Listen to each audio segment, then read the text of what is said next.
Yeah? What? Not meaning to be rude, but I'm pretty busy here. Name's Ryan. O'Neill.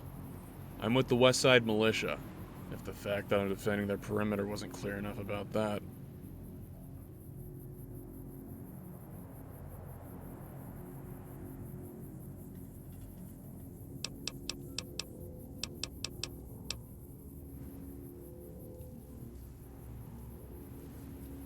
Seriously?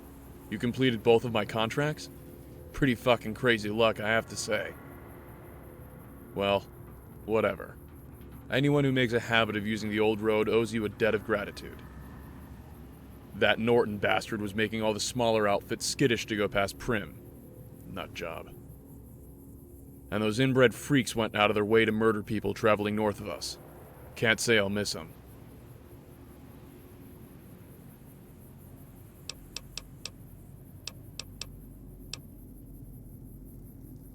About as well as expected, given the circumstances. That is to say, not good. Too many ravening lunatics outside of our wall, and too few of us to hold them off forever. What about? My story? Don't think I have a story, and if I do, it'd be a boring, shitty one. Abbreviated version is that once, there was an irrationally angry man living in the Mojave. One day, he got married and moved to Westside. Once they settled in, they had entirely too many children. Fast forward 30-odd years later, and here I stand.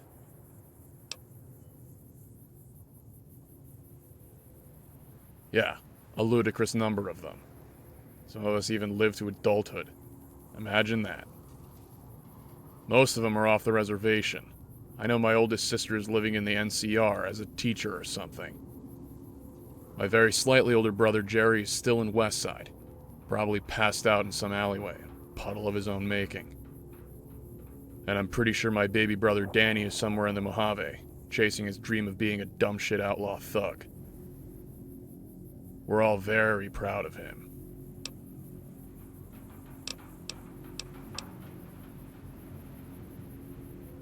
Well, now you're in for it. Best get ready to work yourself into an early grave, because there's a mountain of shit that needs to be done. Let's start off with something simple. Some scorpion prick managed to waylay a courier that was supposed to bring us a crate of seeds. Our crops are keeping us self-sufficient for the moment, so the more crops we can grow, the better. And we already paid for these seeds, damn it. So, if you could jog over to Monte Carlo and retrieve the shipment, that'd be great. Good luck.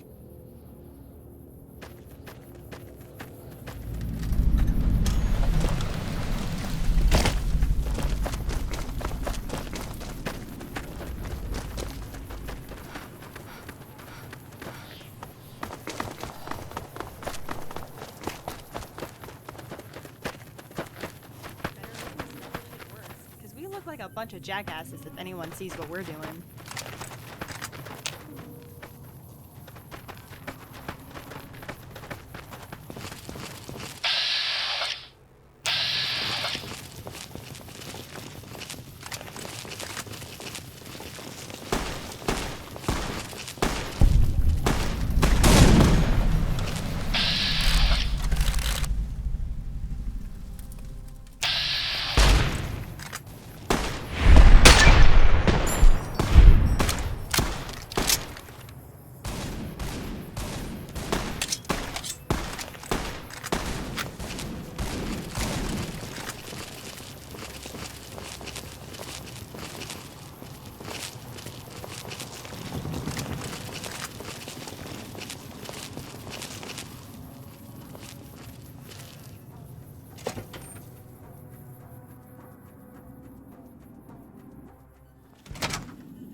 I wish you died during birth. I'm hit!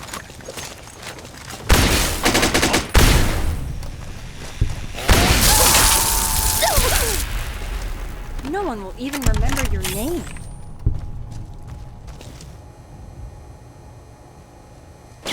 Had enough! Fuck. Had enough? I'm hit!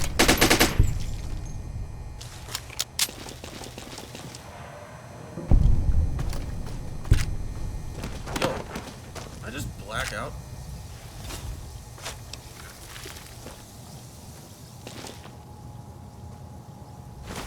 No one will even remember your name. One step closer on to literally everything else on the planet.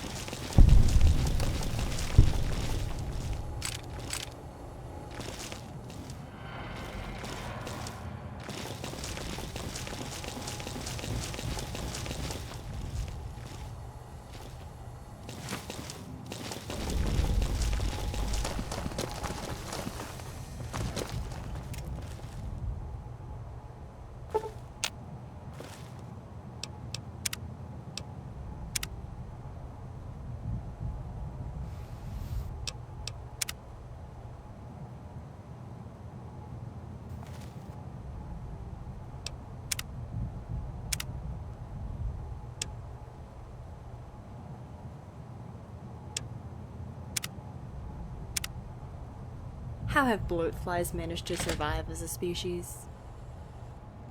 Things just got interesting. No one can remember your name. Oh, damn! That's gonna leave a stain!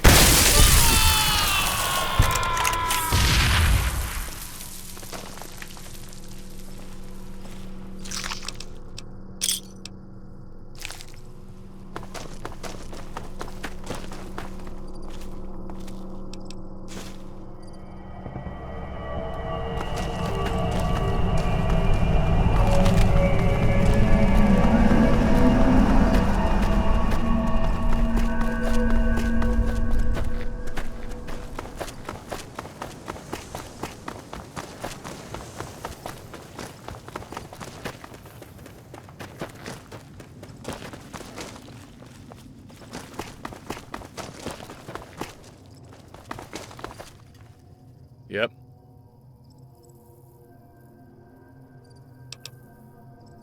Good. That should help us keep our people fed. And maybe make a little profit, too. Thanks for that. But, as anyone unfortunate enough to sign up for this militia knows, the work never stops. I got another job for you. I'll keep it simple. A little to the south is an old motel building. It's a short walk, don't worry. I just can't leave my post and all that. There's a woman named Louisa living there, along with her husband, Hector. I need you to go get her up and escort her over here to me.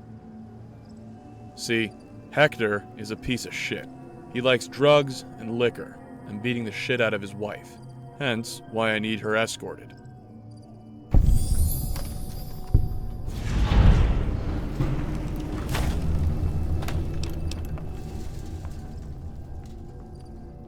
Hector? I'm surprised he hasn't joined the Fiends. I've been this close to dragging his ass into the desert and putting a bullet in his skull. But the militia is supposed to defend Westside from outside aggression, not to execute citizens, even if the citizen in question is a loathsome cunt. Louisa is terrified of him. That's why she refuses to leave, even though we keep begging her. She thinks he'll hunt her down. I'm hoping that you can convince her seriously that we can protect her if she'll have us. But even if not, enough is enough. Someone saw her yesterday limping like her leg was busted up. I'm not leaving her with that fuck any longer.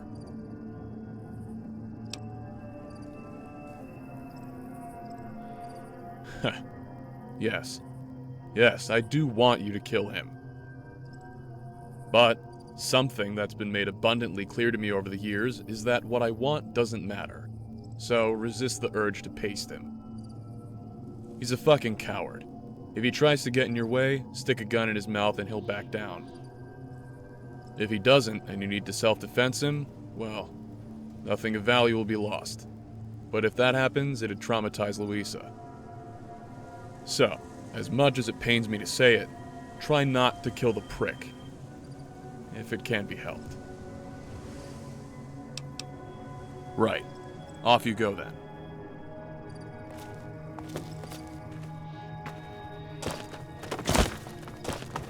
They say those robots on the strip are running around with different faces.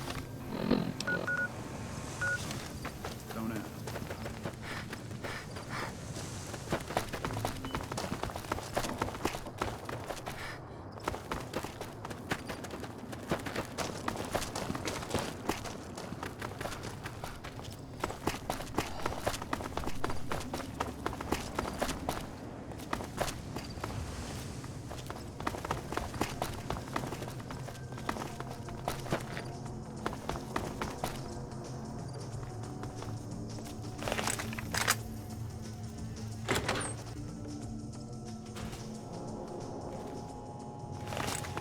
You're going to wish I'm you hit. died during Burk. Come on! What happened? Fuck a stranger in the ass?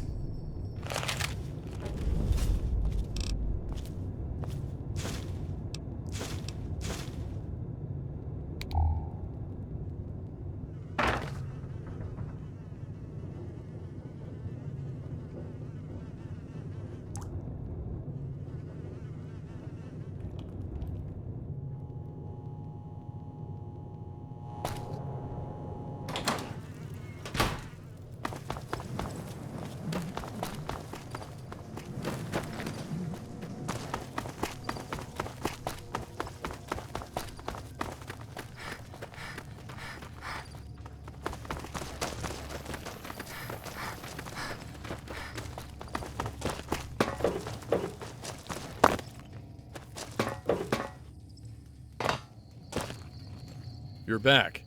Where's Louisa?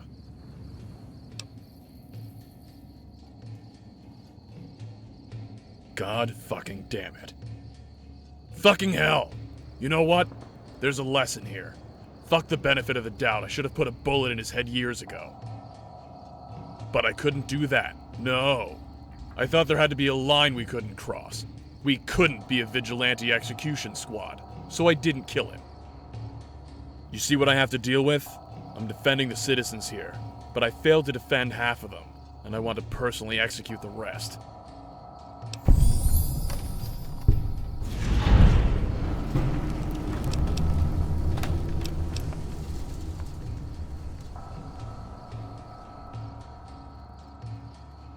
Yeah, maybe. All I know is 2 people are dead at the wrong time. One died way too soon, the other should have died years ago. Anyway, there's more shit that needs to be done. Of course, it never ends. I need you to deliver a package to a ghoul named Cliff. He should be hanging out behind the old house tools building. Might be a few fiends in the area, but it shouldn't be too much effort. Here, please don't lose it.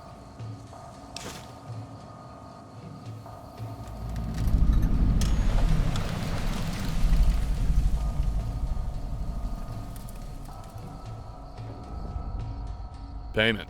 Cliff has a shitload of ancient, terrible guns that he sells in bulk for dirt cheap. They're borderline useless, but I'm trying to keep everyone armed, and I sell the extras for spare parts. Right. Off you go then.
Good, yes.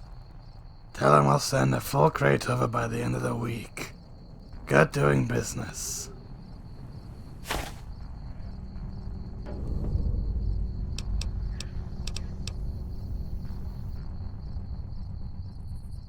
I sell him surplus weapons in bulk. Shit guns, you understand? NCR gun runners, these rusty pieces of trash will make their eyelids twitch.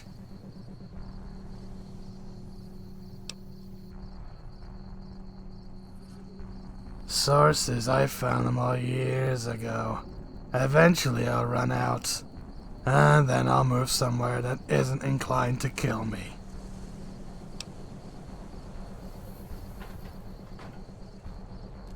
Nope, I sell in bulk. I'm not cracking open one of these crates, so I can sell you a 50 cal shotgun held together with twine and happy thoughts.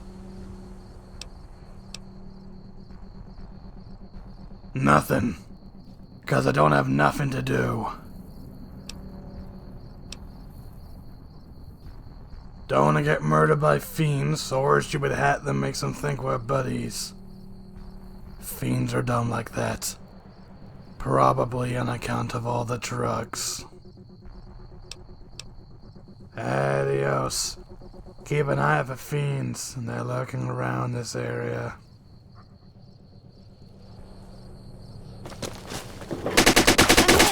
You thought you could fight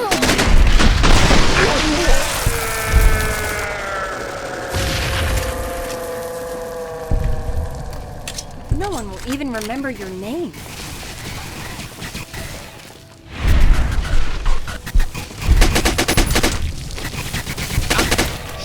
I'm gonna make you scream.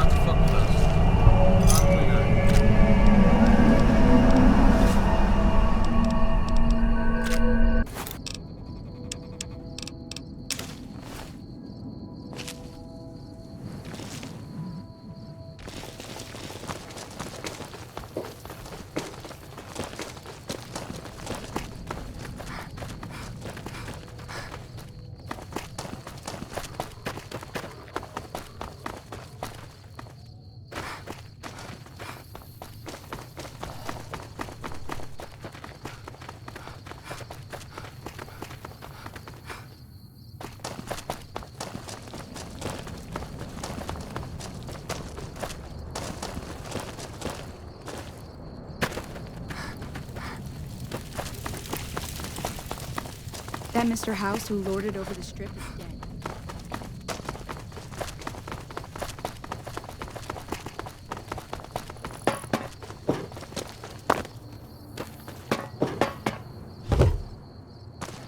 Yep. Good. I'd hate to rely on these ancient pieces of garbage, but if the fiends ever attacked us in force, they might make a difference. Well, thanks for that. Take some of the load off my shoulders. A bit. That's about all the work I can delegate to you. The remaining shit kinda has to fall on me or one of the other townies. You know how it is. Although, there's one small thing you could do for me. It's more of a personal matter. Sort of. You willing to help me with one last thing?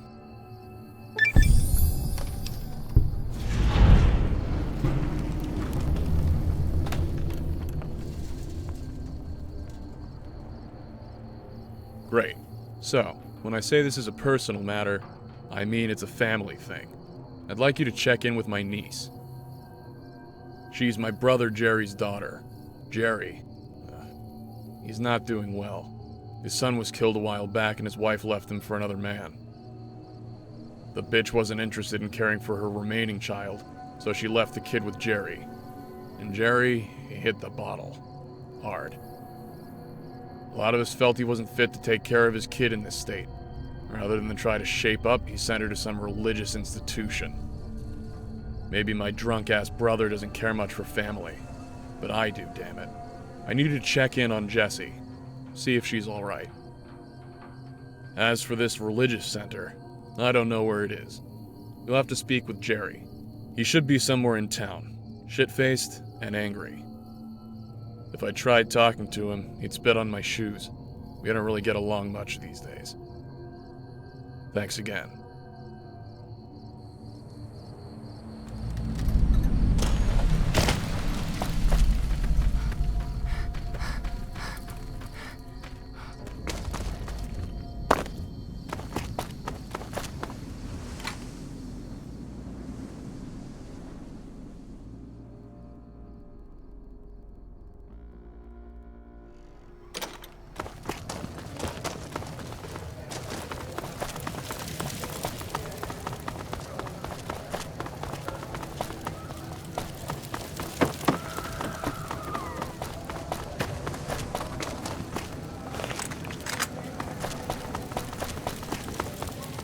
Seen that tower on the strip all lit up?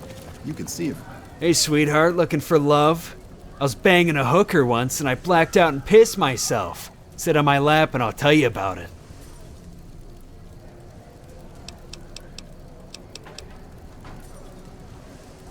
Me? Why, I'm the funniest man in Westside. Everyone looks at me, they see a funny joke, and they just laugh and fucking laugh. Shit, ask my wife. She married me for a laugh and she sucks fat cocks for a handful of caps. What a fucking inspiration. I can do magic too. Give me booze and I'll make that shit disappear in an instant, motherfucker.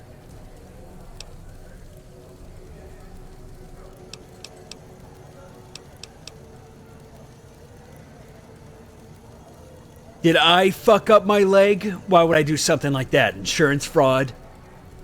No, I got drunk a couple weeks back, and eventually I found myself chucking an empty bottle at some douchebag's head. You know, I got him pretty good too, but his pussy-ass friends kicked the shit out of me. One of them made a point of boot-healing my kneecap in. Cunt. I drink as much as I can. I get in fights. Sometimes I manage to scrounge up enough to get a cheap hooker. That's it. Maybe you're all special enough to have things worth noting in your life, but me, I got fuck all.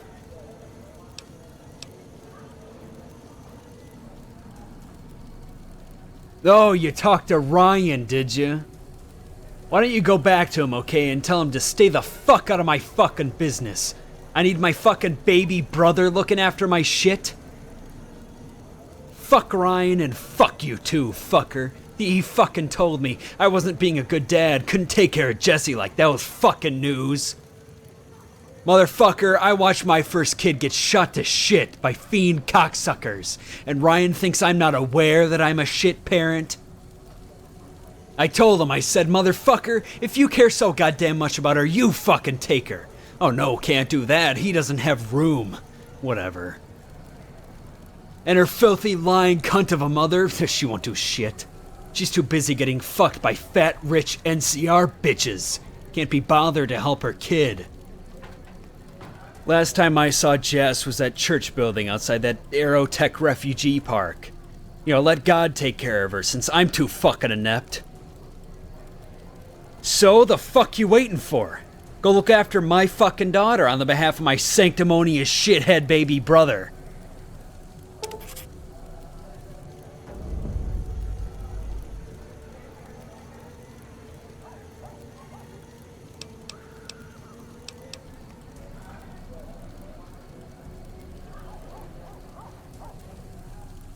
Most of my nerves are dead anyways. I barely feel pain anymore, and when I do, I drink it all away. Here, I'll let you in on a little secret, psycho killer. See, I'm a belligerent fucking asshole because I want to set people off.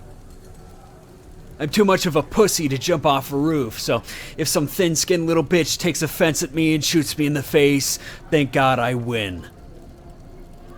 Now kindly fuck off and leave me to my misery. For miles.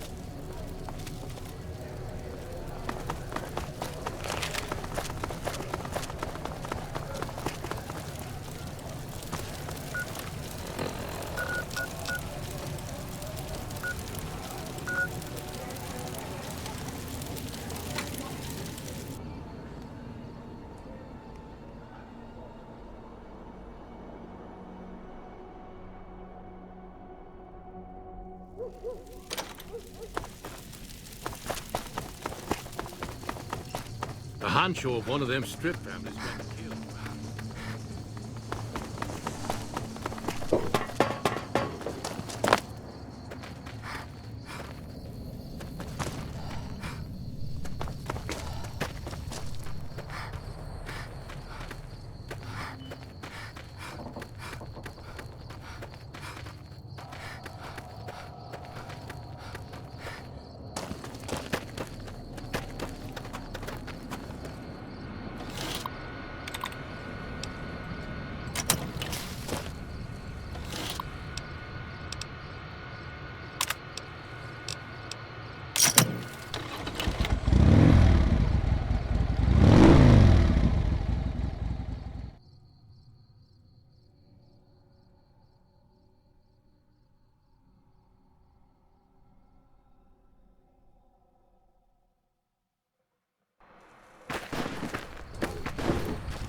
Patrolling the Mojave almost makes you wish for a nuclear winter.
Evening.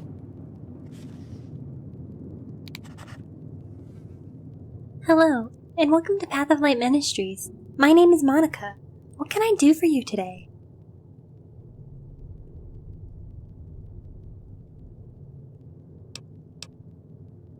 I would be happy to answer however I can.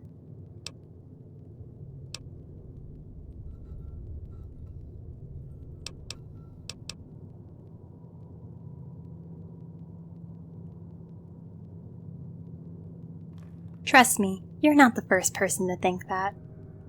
The Reverend spared no expense when it came to our security. We have emergency shutters that can block up the doorways if necessary. We also have a small security force led by Mr. Brucker. They keep watch outside the building, and so far we've had no trouble. And, in the worst case scenario, we have an emergency exit a little past our students' sleeping quarters.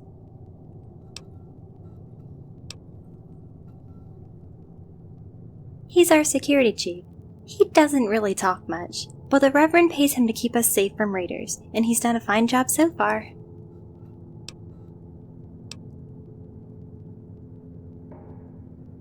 The organization was founded by the Reverend Austin Burk back in California in 2250. The Burks have always been a very wealthy and influential family back west. The Reverend chose to put his resources forward to help his community. His cousin is actually a member of the Senate, though we try to leave politics to the politicians. After hearing about the plight facing the poor people of the Mojave, Reverend Burk wasted no time in establishing this branch.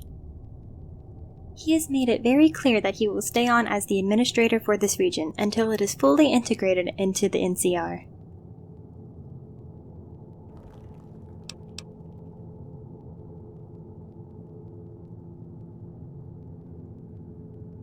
You're referring to that business with the senator's son, yes?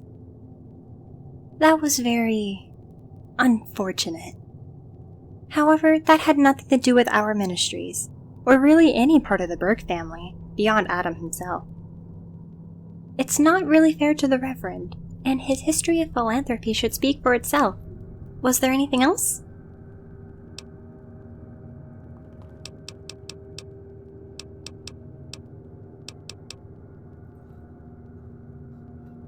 I'm Monica Nelson. I've been with the program for most of my life. The ministries make it a priority to take in orphans, like myself, and provide food, safety, and education. I could have left after I graduated, but I felt I owed them a debt, so I stayed on. With the Mojave in the state that it is, it needs all the help we can give. I'm very proud to be part of that.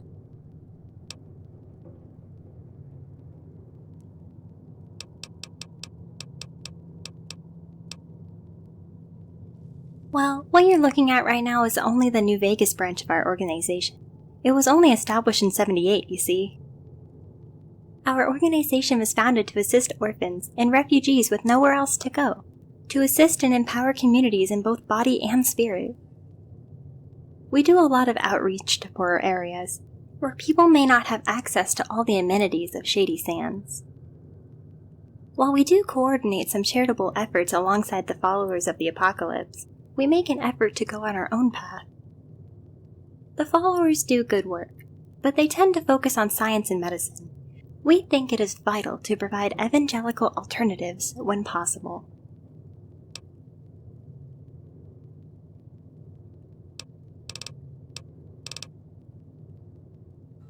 That's actually an unusual request, if you don't mind me saying. The vast majority of our wards come to us with no families, or they've been abandoned. Fortunately, we keep records for all our current personnel. I can have one of our clerical workers assist you. Our archives can be found through the door on my right. Can I help you with anything else?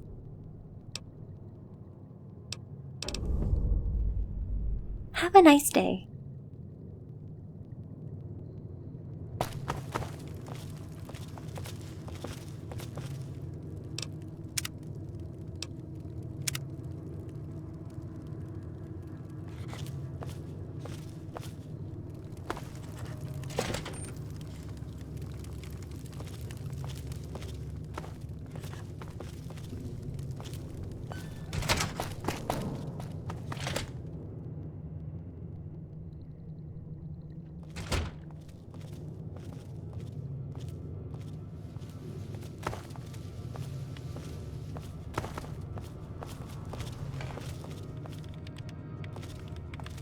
Can you believe they tried killing our president?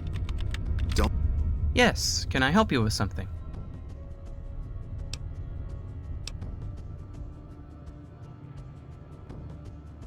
Path of Light isn't just a religious organization.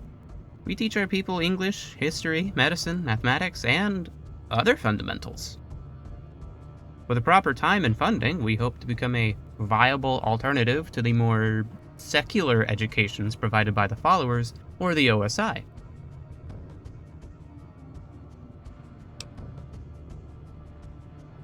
Ah, yes. Give me one moment. Jesse O'Neill. Here we are.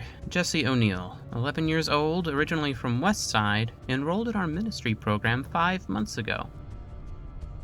Her grades are rather decent, no disciplinary record to speak of. She seems to be doing rather well.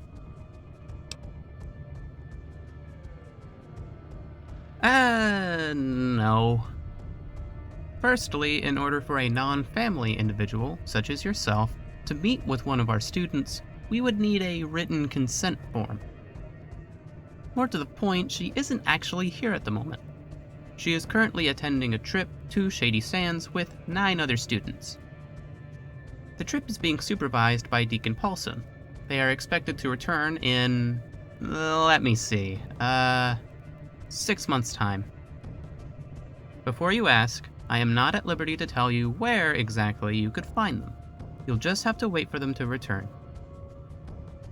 I apologize for the inconvenience.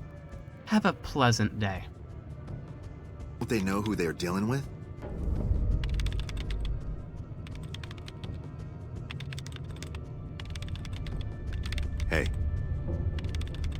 The bosses of the Omernas, the ones that run Gomorrah. Someone killed them. Someone finally put down that sick motor runner son of a bitch. Good riddance.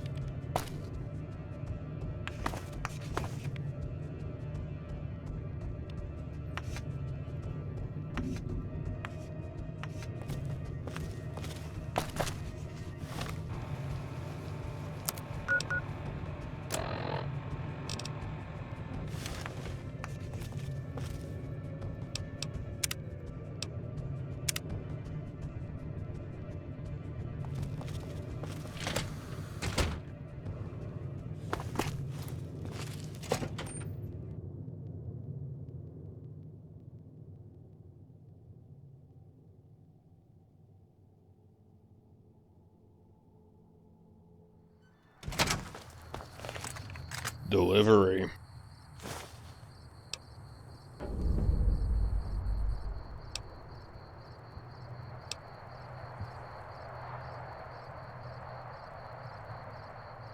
Very observant of you. Good job. Perhaps there's a common thread between the messages I have for you. Could be. You seem like an intelligent person. I'm sure you can piece things together if you're so inclined. Well, I've got places to be. Perhaps we'll see each other again sometime. Have a pleasant day.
The gun runners manufacture weapons from scratch, right?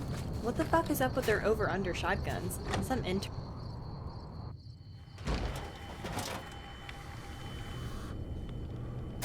Hey.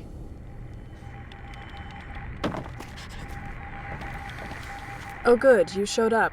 Wasn't sure you'd be interested in some vague message. I'm Specialist Morgan. So, you ready to hear what we need from you? I'm positive you'll be able to handle it without trouble.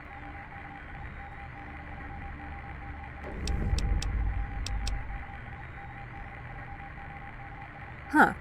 Well, checkmate, I guess. Damn it, I was looking forward to acting like a dumbass grunt, delegating you with bitch work. Fine, yes, you got me. This is what happens when we always have the same operative delivering messages. Name is still Morgan. Still need you to do a job for us. The cover was nothing personal, we just prefer to operate discreetly. We were going to offer you $200 for your time. I'll bump that up to, let's say $800, and additional benefits upon completion of the job. Deal?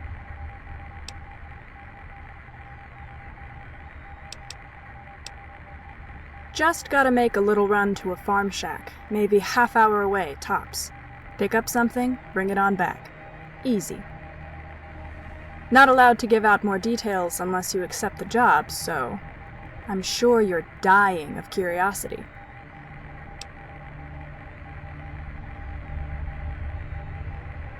Alright, that's perfect. You're going to be heading to one of the shacks on the Horowitz farm. It's been co-opted by a person of interest we're investigating. He likely won't be there, so don't worry about that.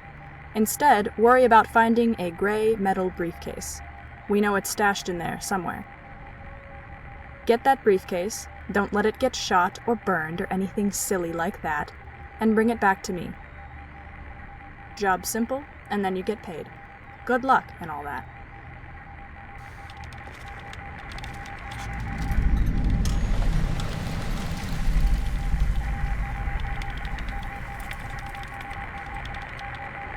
Fuck off, loser. I'm busy here, doing shit that's so far above your comprehension, it'd blow your tiny little mind.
And you're back.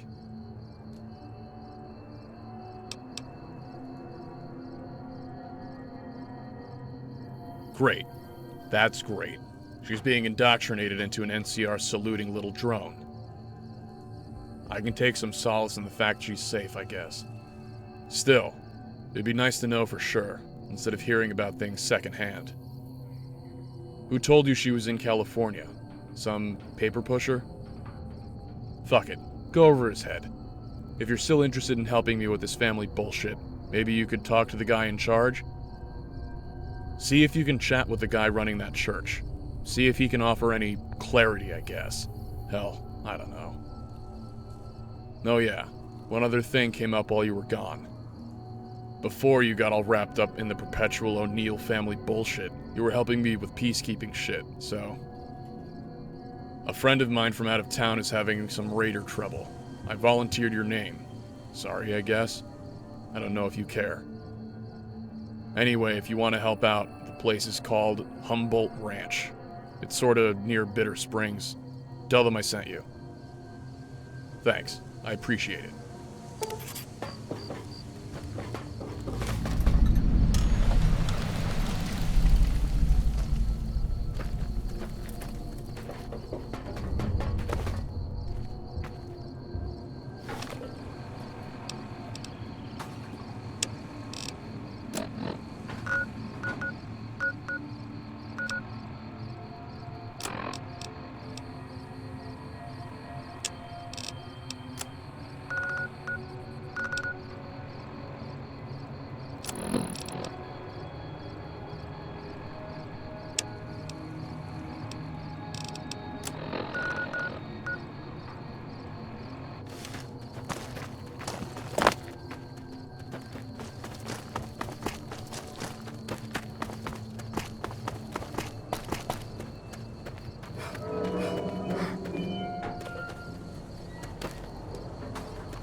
You're gonna die painful? What happens when you fuck a stranger in the ass?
found you, cunt.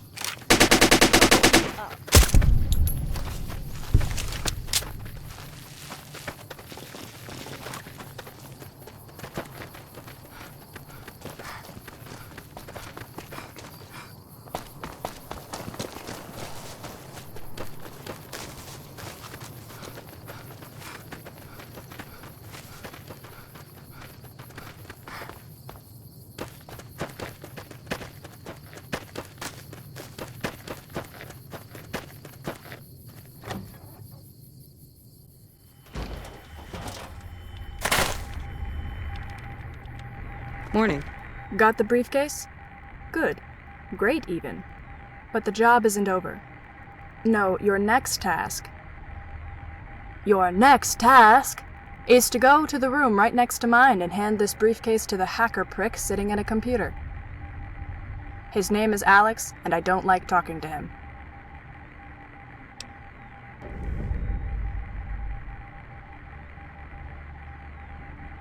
Oh, that tantalizing, was it? Well, maybe once you complete this monumental task that I've assigned you, we can discuss it further.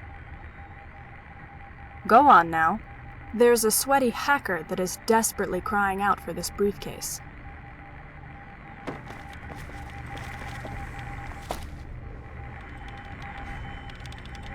Hello. Oh, got a little present for me, do ya? And don't suppose that frigid bitch Morgan happened to include a love letter for me, eh? No, whatever. Just hand me that briefcase and let me plug this bitch in.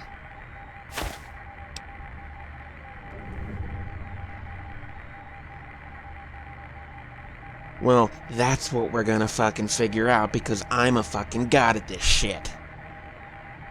Some encrypted conspiracy nutjob psychotic ramblings. I'm so slick, the NCR will never know I'm onto them. You lose, bitch. That fucking hack Feldstein only wishes he could work with shit this high technical. How's your robot fuck buddy feel now, Melvin? Wait, you're still here? Fuck off and let me work. Go talk to Morgan. Some of us actually have fucking jobs to do here.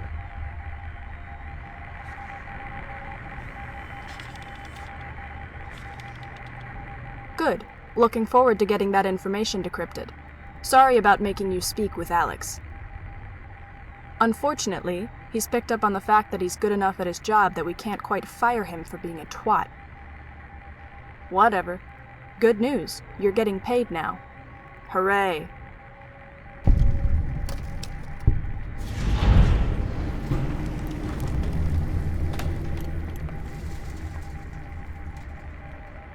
No need to remind me, I always keep paperwork.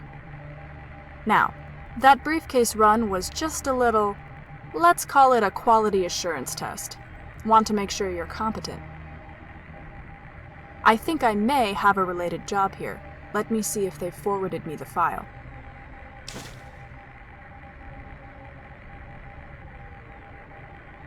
Turns out I do.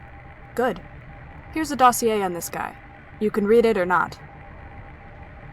Now, Blake, the lunatic who had that briefcase you retrieved, is almost certainly in correspondence with this guy in the dossier here.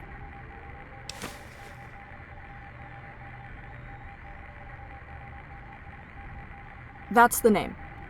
Supposedly. Hurst worked in close proximity to some government officials about a decade ago. Seems he may have been collecting some privileged information. I won't bore you with the classified specifics, but Hurst is implicated in selling some intelligence to Blake, our briefcase thief. Hurst is holed up in Red Rock Canyon, we believe, shacked up with some great con friends of his. We need a third party, you, to make contact with Hurst. Do whatever you need to do to squeeze Blake's location from him. Oh, yes. On a different note, here's something you may be interested in. I hired an assassin for you.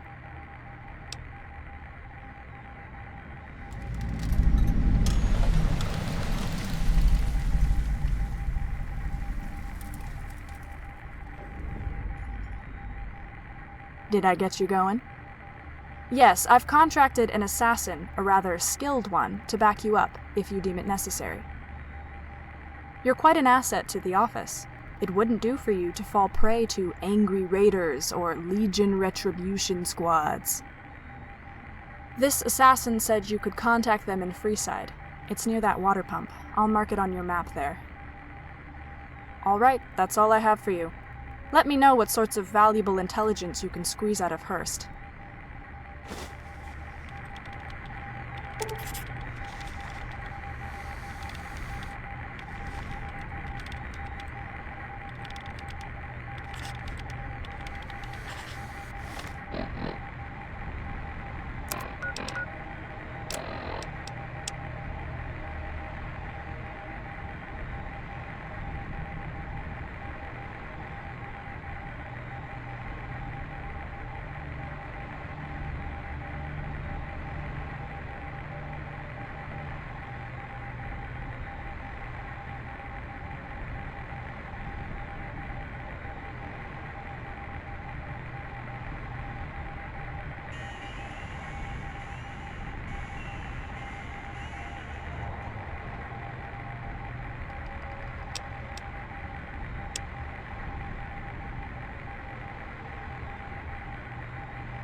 Hey.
Hello.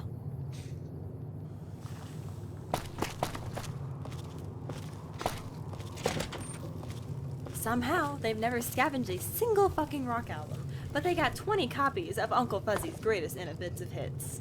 Fuck.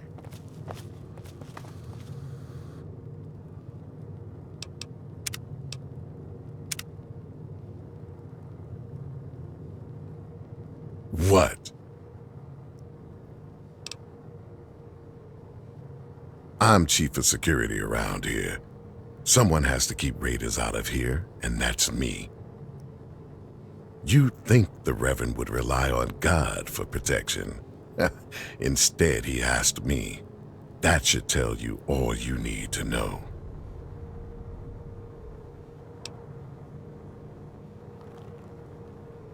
My security team operates in shifts. There's only ever a couple around here at any given time. The rest are close enough to respond in the event of an emergency. If I'm not around, my second, Carter, is. Security is tight. I have better things to do anyway.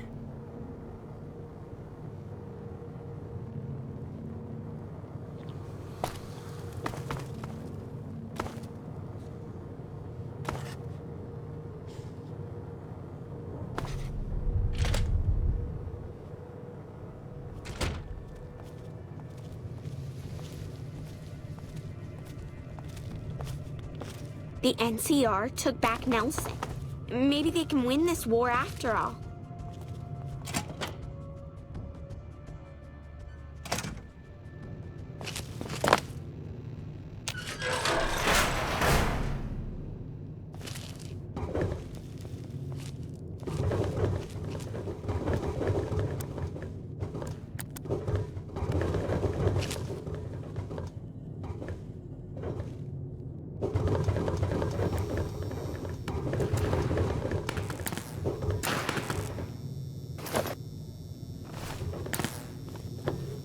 Goddamn hydraulic doors. I keep telling people, just tear those things out. Replace with normal doors that actually work. It's gotta be the third time this month.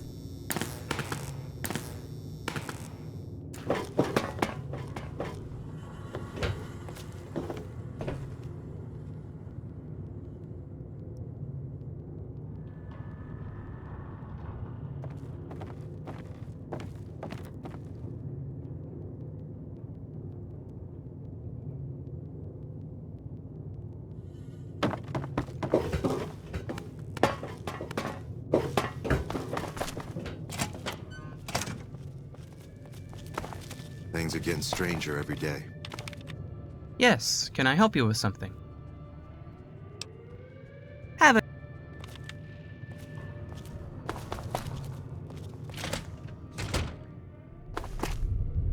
Hello, welcome back. How can I help you?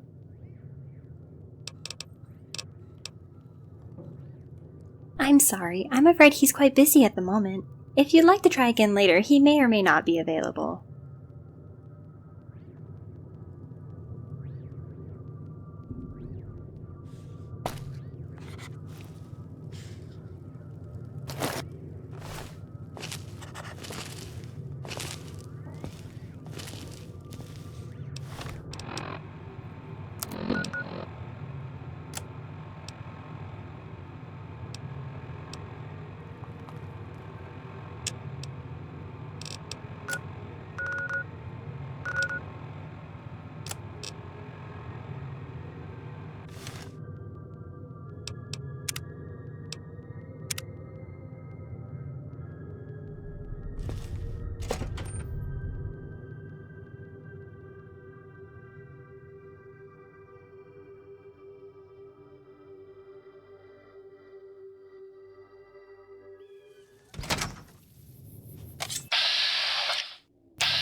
hold on. I haven't seen you before. You're not one of Dalton's people, are you?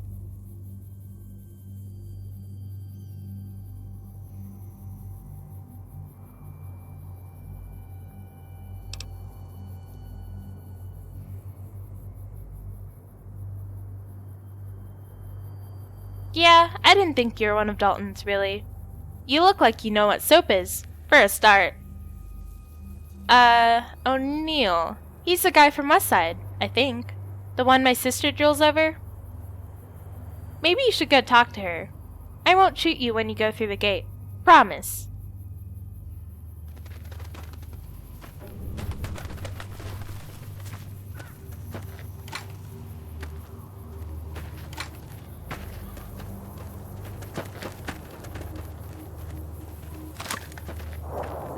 There better be a good reason for you to be on our property, stranger.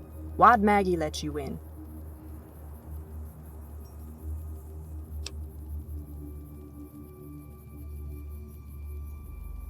Oh, well, that's okay then. Should be, anyway. Didn't think Ryan was going to actually try to fix this. Yeah, probably would have been better if he left it alone.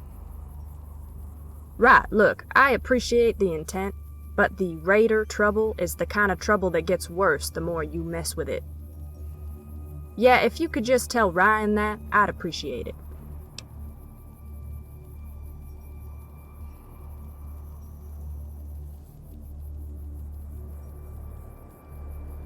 No, none of that, seriously. Look, this is pretty delicate. I have things mostly handled right now. There's a lot to be said for not kicking Cazador nests, right? Please, just leave it be, okay? I know what I'm doing. Oh, and before you go, could you tell Maggie not to open the gates for anyone without me giving her the go-ahead? Thanks.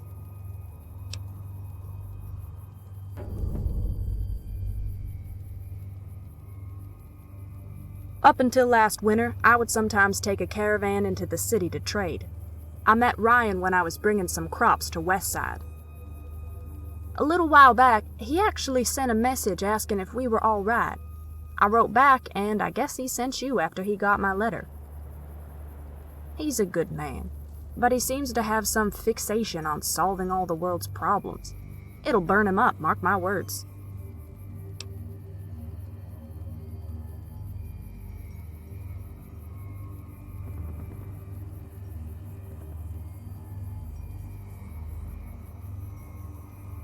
Jesus Christ, seriously? It's bad enough I have one child needling me about this, now there's a second one?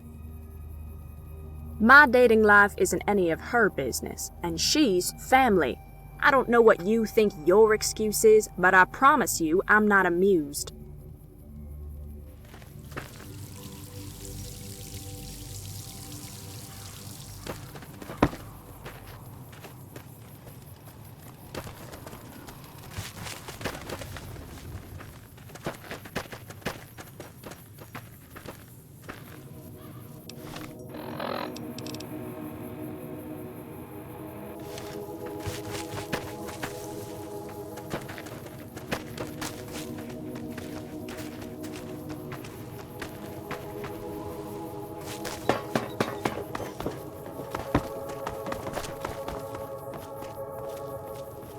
Heya.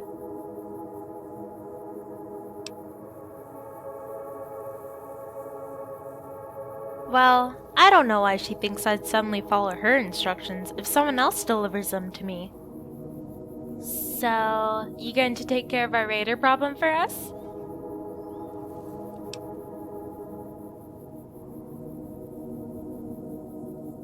What?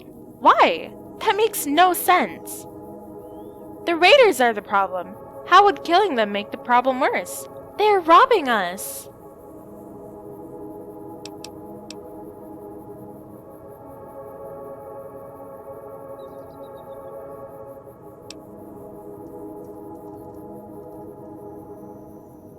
She's such a coward. I mean, I love her, and I get why she's like this, but this is stupid. She thinks she's protecting us, but this is the opposite. Well, fine. I'll take care of this. I'm grown enough. I don't need to just wait and let her decide my life for me.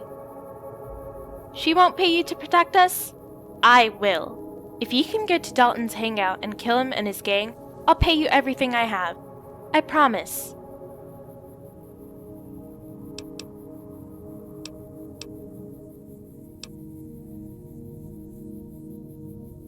Well, then get off my property, coward! I'll just kill them all myself next time they show up.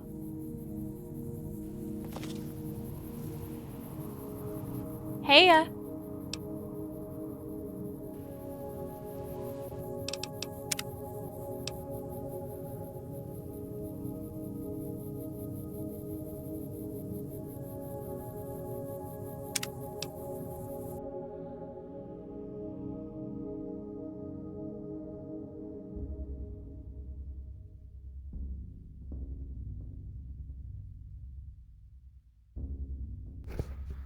I was trying to do the job and trying to do the job for free. I didn't know no meant not taking the job. Oh well.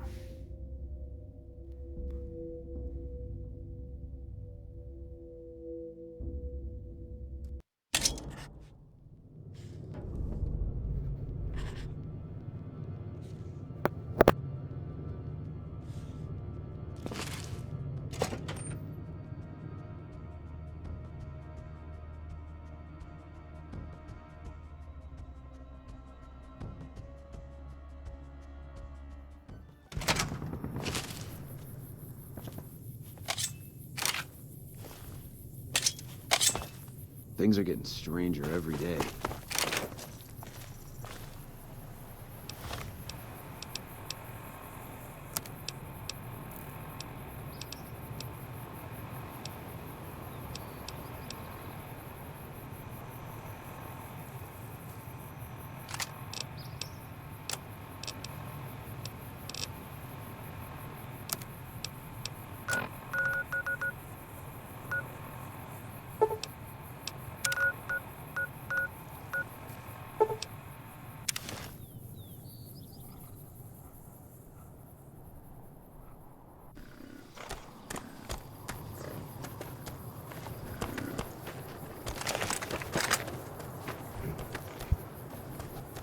Alright, pretty much having a good time playing this mod.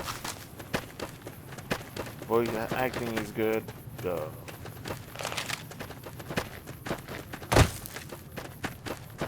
The situations that you get put through this mod is exciting to play through.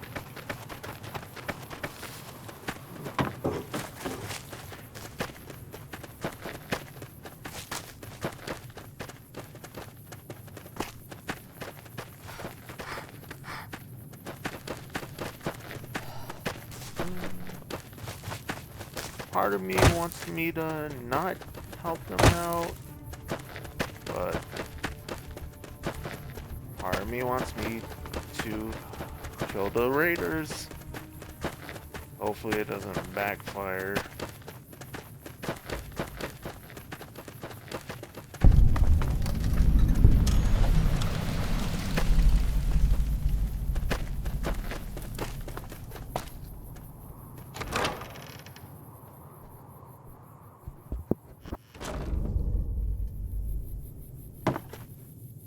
Hold on, I haven't seen you.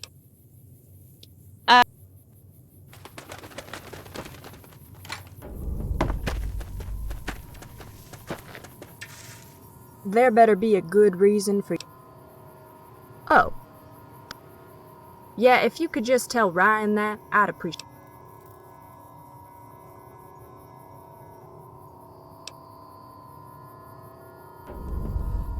Fine.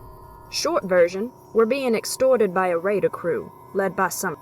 While it's very unpleasant, Dalton's demands have been something we can consistently afford to pay. And he's actually kept his word. His crew leaves us alone and keeps other gangs away from us, as long as we pay on time. I can't afford to piss him off. It's just me and my sister here. If he wanted us dead, we'd be dead, or worse. I refuse to antagonize him.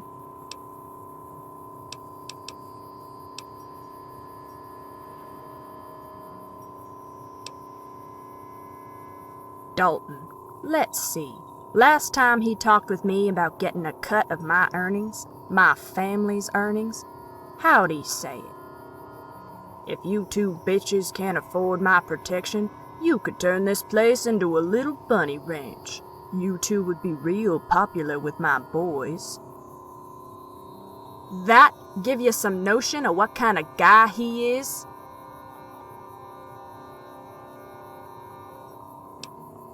Our parents established the farm. Maggie and I were born and raised here. We were happy, mostly safe. Everything was fine. One day, when I was about 11 or so, and Maggie was only 2 or 3, a raider band, just like Dalton's, came calling. Dad didn't negotiate with raider filth. He started shooting. I was young, but anyone growing up in the wastes learns to shoot early, so I helped. Mom stayed with Maggie, had to keep her out of danger. After me and Dad drove the raiders off, we heard Maggie screaming. One of those pieces of shit slipped through the line. Dad and I shot him to pieces, but it was too late. Mom was gone. That was about a decade ago. It was hard without Mom, but we got by. Dad died last winter. Something with his lungs. Cancer, tuberculosis, I don't know what exactly. I can't protect Maggie by myself. I hate Dalton. I hate his type, but if paying them off means my sister and I safe, then so be it.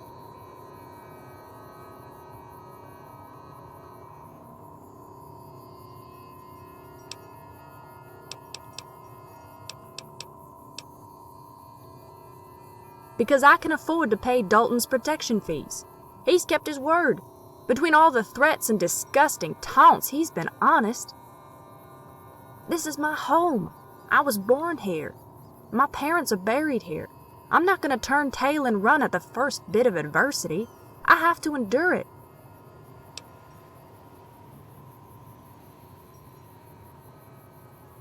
No, I don't believe you. If you failed, if they killed you or any of them escaped, anything like that, and we'd be dead. I can't risk that. I refuse to risk it. The cost is too high. I'm sorry. All right, bye.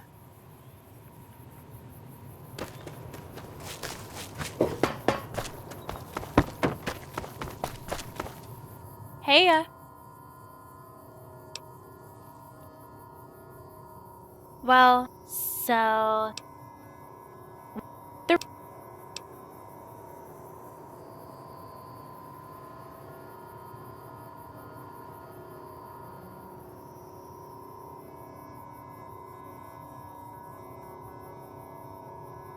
To hell with that.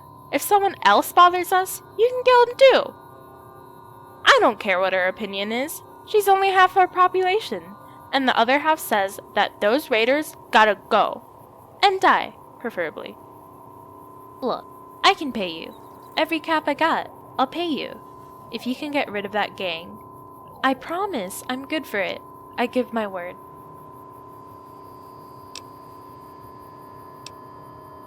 Haha, yes! We'll show them. Well, I mean, I'll be there in spirit. Megan would have a heart attack if I ran off with anyone. But you got here all the way from Westside. That's impressive enough. You can take out this raider crew. No sweat. I believe in you. Okay, I'm gonna get your reward ready, for once you save us all.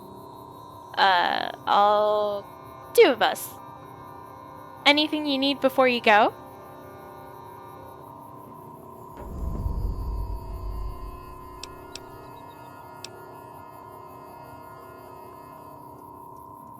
Why's that now? Good luck finding any kind of farm out there that doesn't have their kids shooting before they're 10. I picked up a rifle when I was 6. Besides, this is a 5.56 with minimal recoil. If those weak California troops can handle these, I definitely can.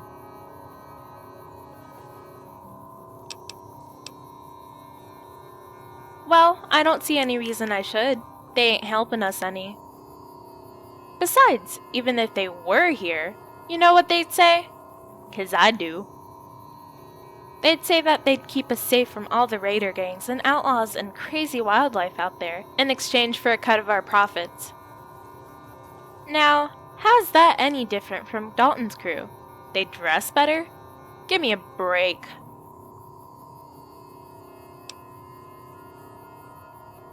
She's scared. Has been most of my life. When I was still a baby, we got attacked by a raider band.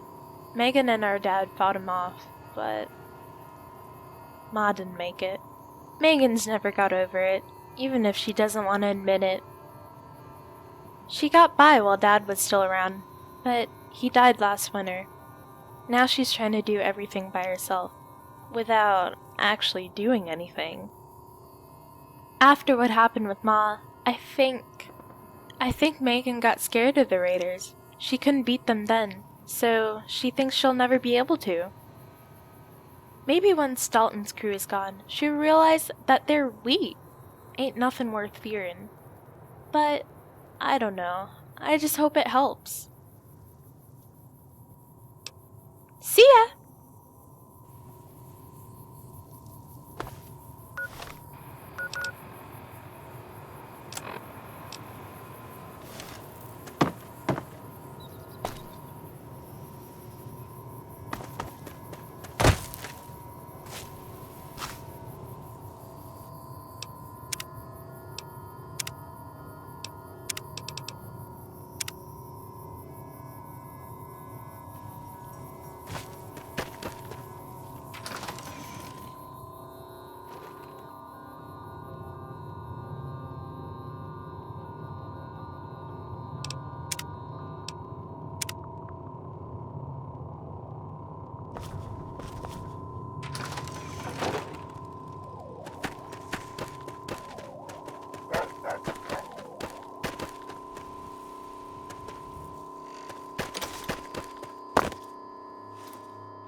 Hello.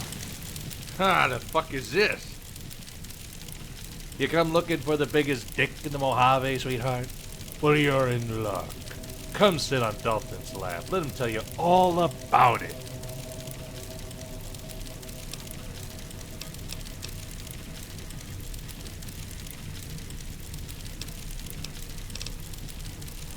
I'm the big dog around these parts. But you already knew that, didn't you, sweetheart? You can play dumb if you'd like. You knew this was a raider hangout, and you walked in anyway. I know your type. too coy to ask for it up front, so you want to make sport of it. Might be I'll keep you for myself, unless you want me to share you with my crew.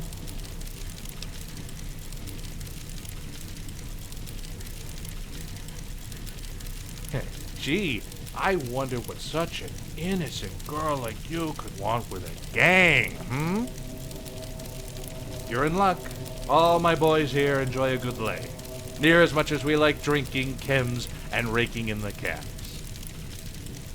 Ain't looking for new hires, but if you want to go ahead and handcuff yourself to the radiator, you'll fit right in all the same.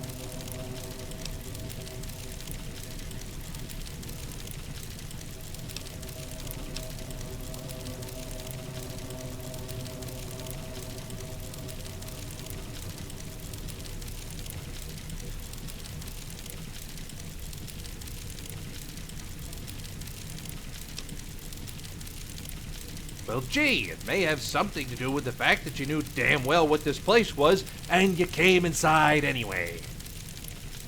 Go ahead. Keep acting like you're above it all. If you think my boys don't enjoy breaking in haughty bitches like you, you're dumber than you look.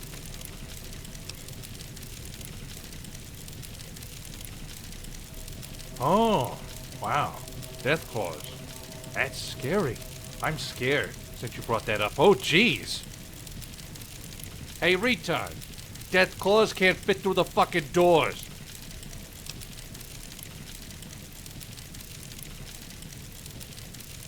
The uppity bitch running that place thinks she's better than us. I know she thinks she's better than you. She thinks she's too good to come down here, unlike you. Guess she can't trust herself around so many badass motherfuckers, eh? Whatever. As long as she keeps throwing money my way, I'll let her keep her little dirt farm. Fuck her.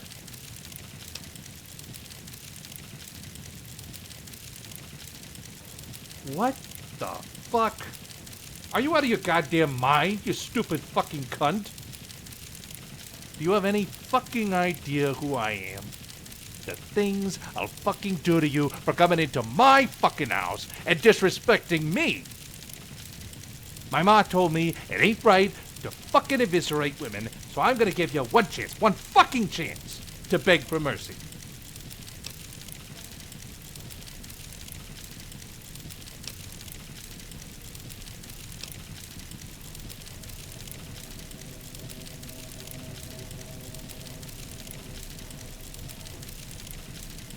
What the fuck? Somebody get this fucking crazy bitch away from me! Calm down. No!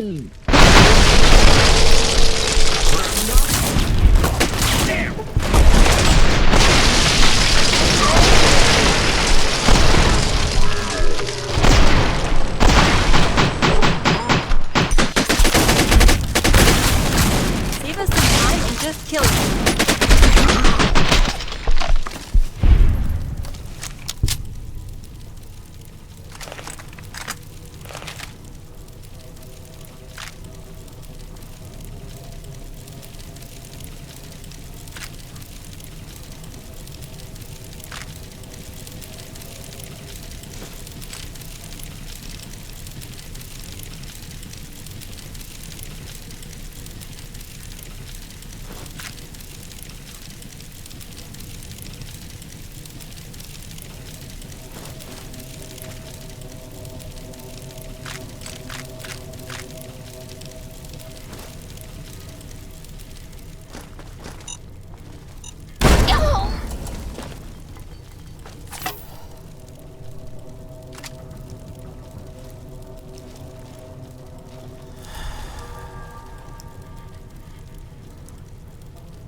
Hello?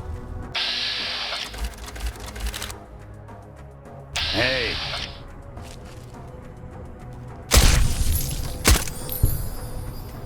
Skull fuck you, bitch! This shit isn't Give okay. me stim packs and any other drugs you got.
Cap says those Legion assassin idiots will try to bushwhack us before the day's out.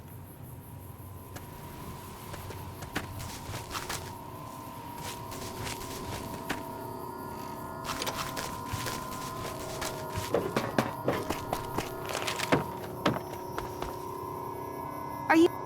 Hey, you're back. Did you... you know...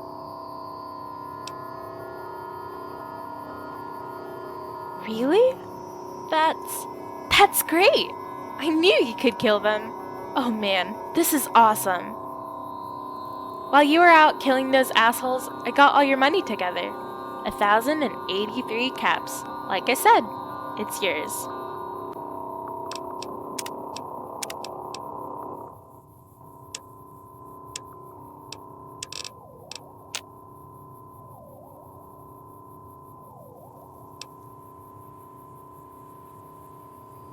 Are you serious right now?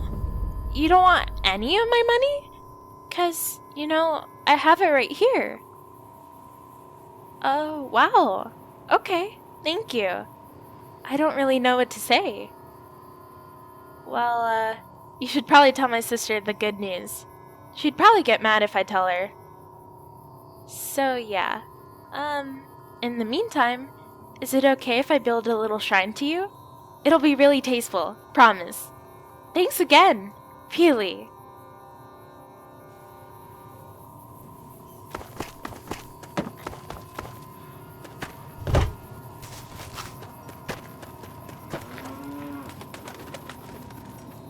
Still around, I see.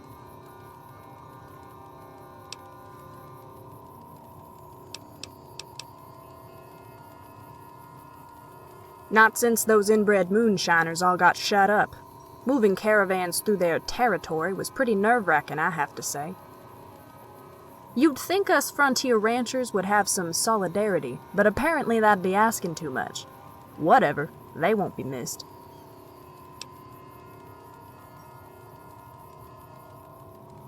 What the hell? Why? Christ, we're gonna die. If we're lucky, we're gonna die. If we're not, we'll be slaves. What the hell did you do that for? We could afford Dalton's bullshit protection. Barely afford it still, but now what's stopping other raider bands from coming here?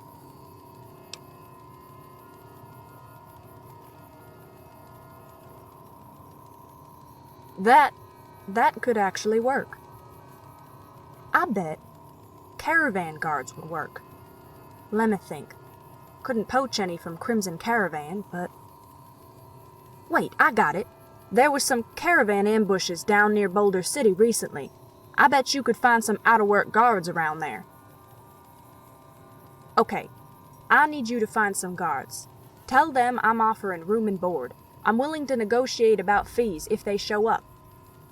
Thanks. Maybe we're not dead after all.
Prim has a new sheriff. That should keep the powder gangers away. That Mr. House who lorded over the strip is dead. Good riddance, I say. What you want? Well, I'm Alfie, and that's Jessica and Chang.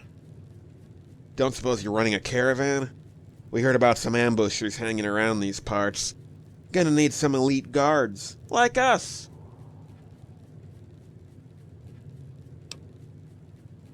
Well, as it happens, I'm a veteran, which automatically makes me a certified badass.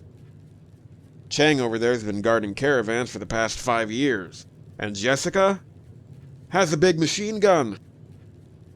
So pretty damn qualified if I do say so myself.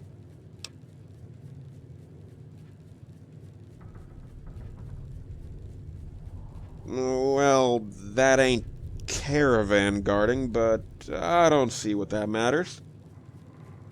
Well, shit, worth a shot, I guess. Nobody around this dump is hiring, and getting paid would be a nice change of pace. Alright, we'll take a look. Room and board's a good deal. Alright, guys, let's head north. See how this turns out.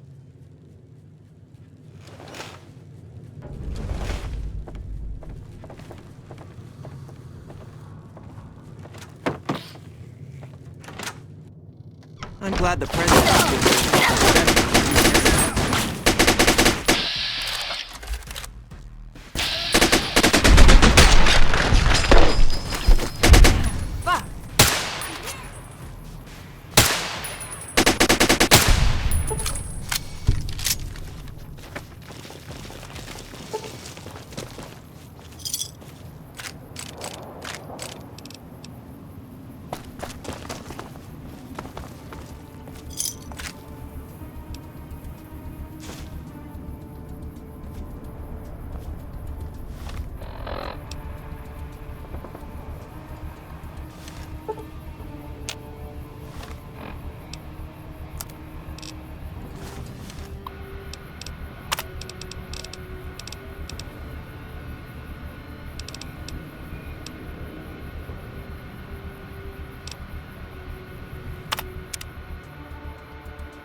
Still around, I see.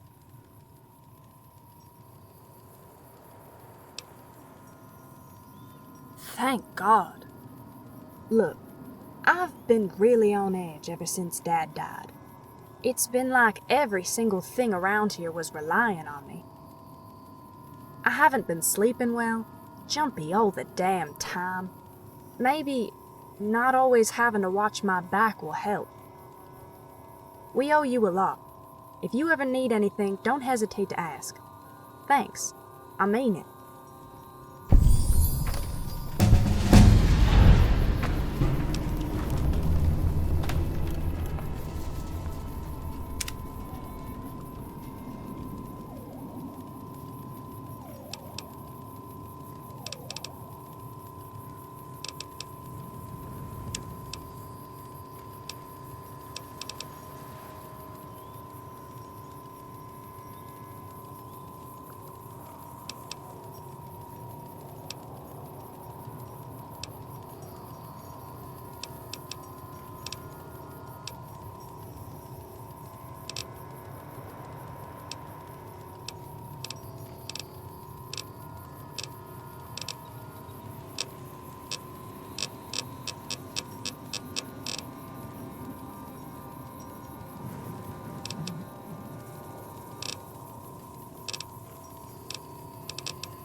Still around, I see.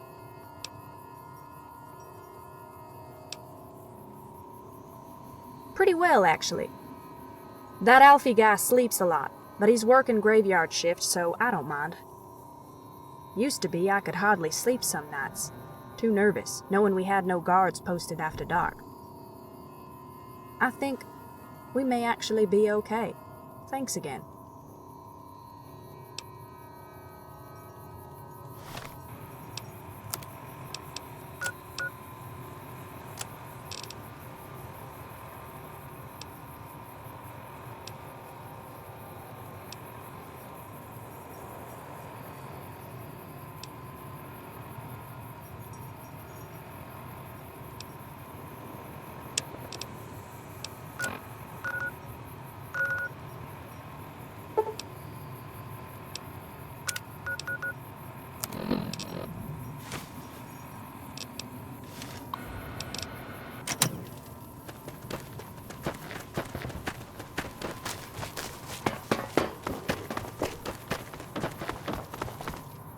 Hey, I had an idea.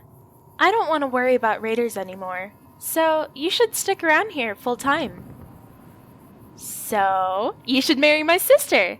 Think about it. You could live here, food, shelter, all that. And all you'd have to do is keep us alive forever.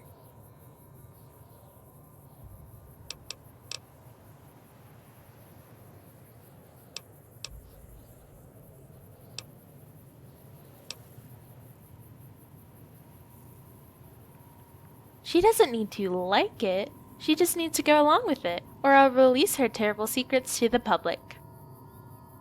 Just, give me some time to actually find her terrible secrets. Might take a while. I'll get back to you.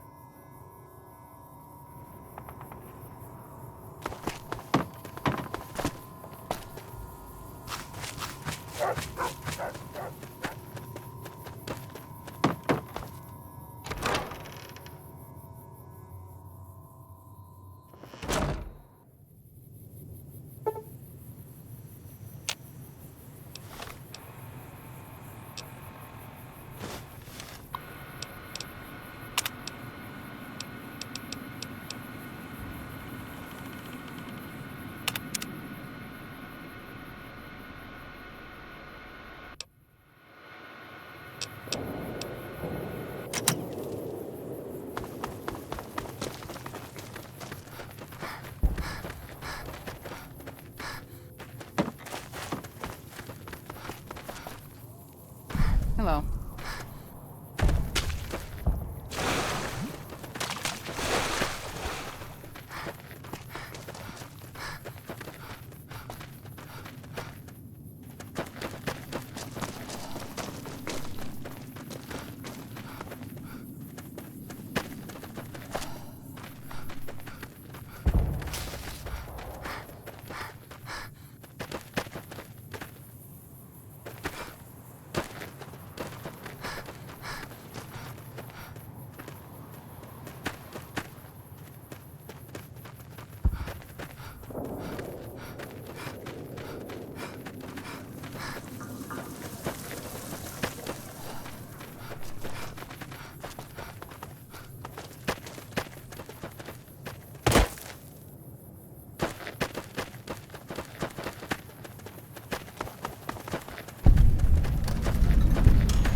Hello, welcome back. How can I help you?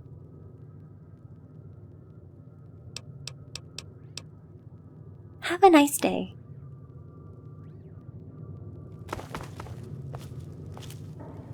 Oh yeah, this is comfortable.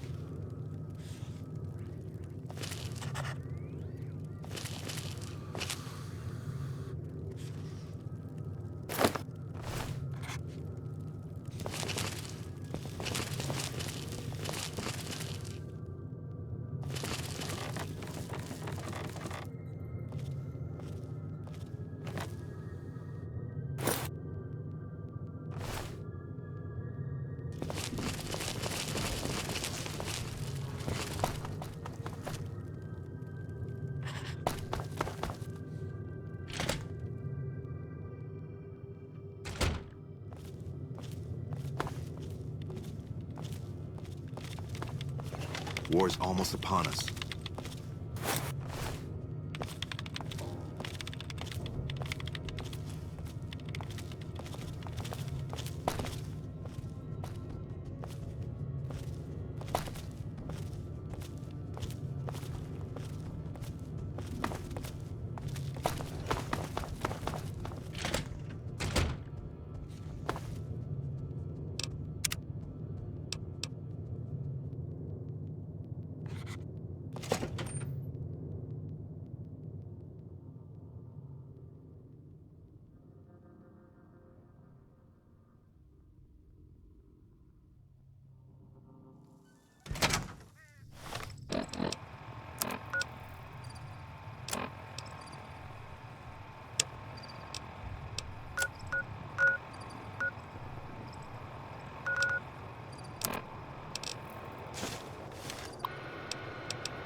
Indulgent. What rhymes with indulgent?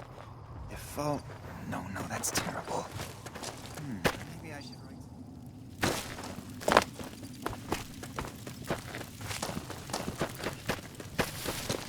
Hey, welcome to Red Rock Canyon. Since you've done so much for the Great Khans, Papa Khan told me to let you know you can buy weapons at our armory.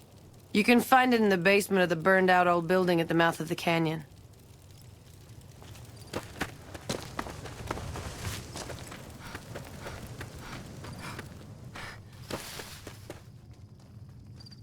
Evening. No sudden movements, friend. Keep it calm. The fuck you want with me?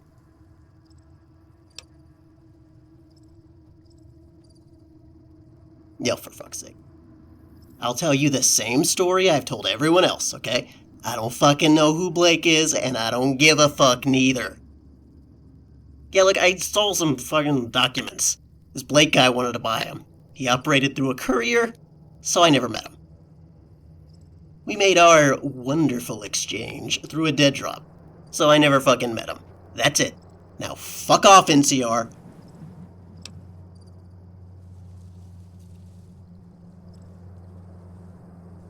Oh, not a company man. Independent contractor, then. You're just like me, friendo. I fell into the same old scam. Was working for the Burk estate, clerical bullshit, total garbage. Wasn't trusted with nothing. But I grabbed the good papers all the same. That was 14 years ago. Old Henry has more important things to worry about, like his nasty fucking son. I met that little fucker a couple times. I laughed when I heard what happened to him. Goes to show, you grow up wealthy, you end up an ass.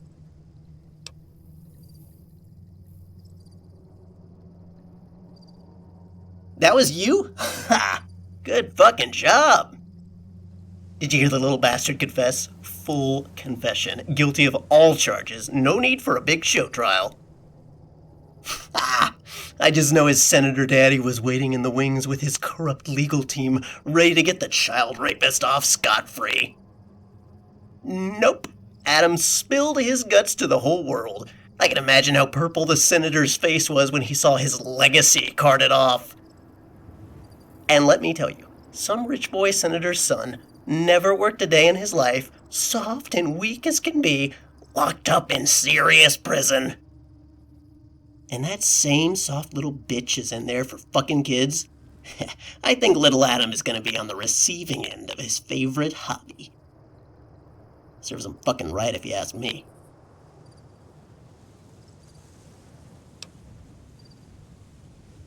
Not a liar. I told you the truth already. I told the truth a dozen times. NCR dogs keep coming after me, barking the same bullshit story. If I was in Cali, no doubt they'd have me thrown into a very tiny cell and left me to rot. But the military isn't arresting nobody. You know what it is? I think they're looking for a fall guy. They want to pin all the intel leaks they can onto me. Alone. And why not? They know I'm good for at least one intelligence brief. I'm a junkie. No one cares to defend us druggy shits.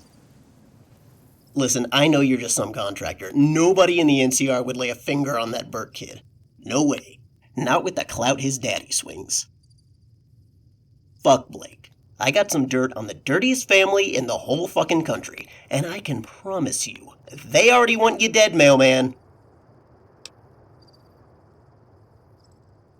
I want to kick the Burk estate in their balls, friend. And since you've already spat in the senator's precious legacy, you ought to help me out.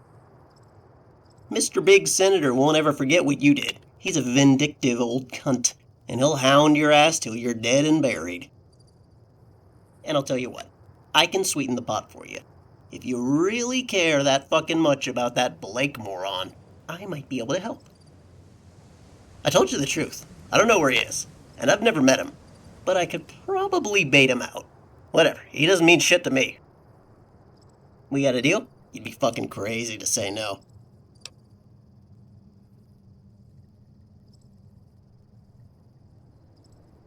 Now we're fucking talking. The plan is this. I know of 3 family contracts that ain't blood relations or weird loyal servants, like that creep Zed. You pick their brains, get them to cough up anything they know about Burke's scheming bullshit, and bring it back here to me. We throw it all together, along with everything I know, and all your dealings with Adam the Kid Toucher, and we put together the narrative. We get everything in place, we release it publicly, and I get your pal Blake to stick his head up to investigate. Everybody wins, except Burk. So the 3 contacts I'm aware of, named Paul Winters, Stan Gold, and Kevin Massey.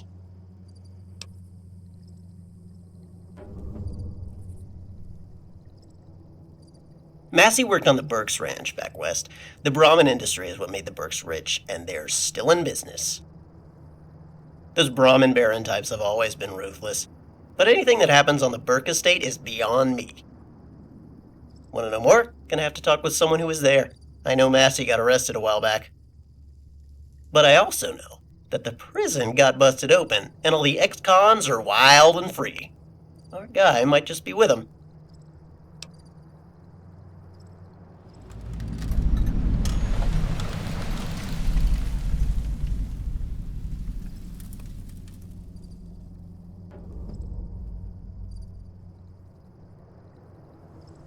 Old-time bounty hunter. Real effective. Real ruthless. 50 years back, you want someone dead? You hired Winters. Now, when I was working for Burke, I got some financial records. About 40 years ago, the Burke estate made a lot of payments to Winters. Now, it didn't say what he did to earn the money, but, well, only one thing I know Winters ever did for a career, and that was killing folks. So he killed people for the Burks, got paid by the Burks, probably innocent witnesses or something, since that's the family way. Now, I happen to know that he's living in some shack up by the cliffs north of Vegas. Go there, say hello, see what the old man knows. Probably some salacious shit, huh? Hopefully this guy can sink the motherfuckers.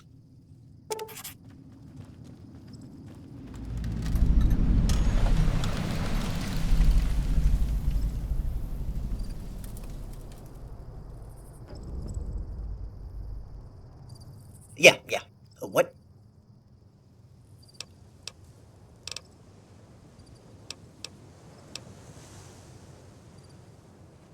I did clerical bullshit for one of his campaigns back 14 years ago, I think it was. Sure, I wasn't witness to anything too out there. Burke ain't dumb enough to openly discuss his dirty business around random peons like me. But I know my fair share of lesser crimes. There was serious embezzlement, bribery, bit of blackmail here or there. And of course, he's good buddies with President Kimball. That one ain't so shady on its own, but we know he's getting kickbacks from it.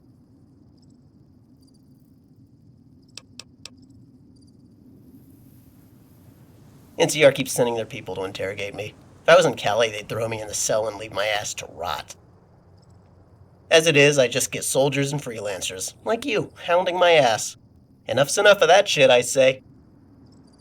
None of those assholes are gonna bother fighting through the heart of the con territory just to have me say, "Don't know where Blake is," again. Besides, my buddy 3-Piece is in the cons. He and I go way back. He vouched for me, so the cons are okay with me hanging around. For now.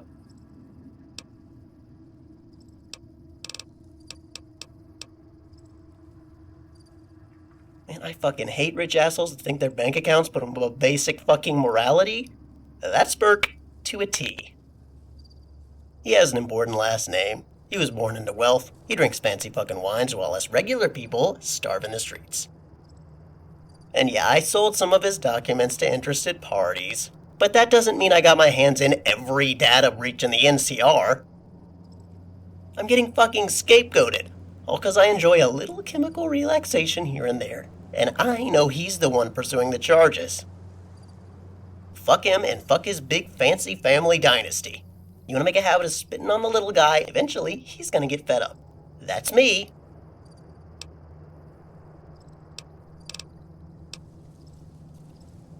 Zed is the security chief for the Burk estate. He does whatever the Burks need done, and gives them plausible deniability while he's at it. Apparently he's been knocking around the estate doing the dirty jobs for the head of the family for over a century. I'll tell you right now, when Burk cries for your head after that shit with his son, it'll be Zed hiring the assassins for him.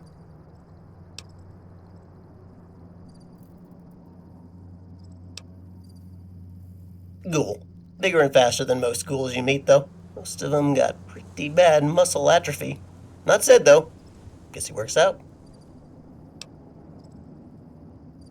He's a big shot entertainer producer, and one of the wealthiest men in the Republic.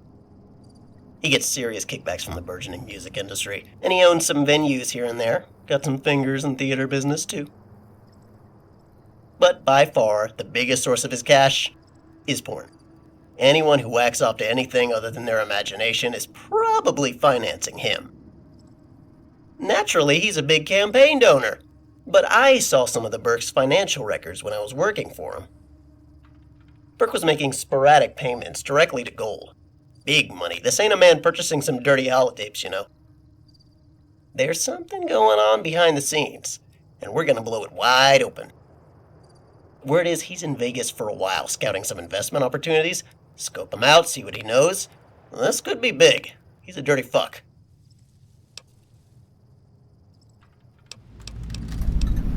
Yeah, another time, sure.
Move along.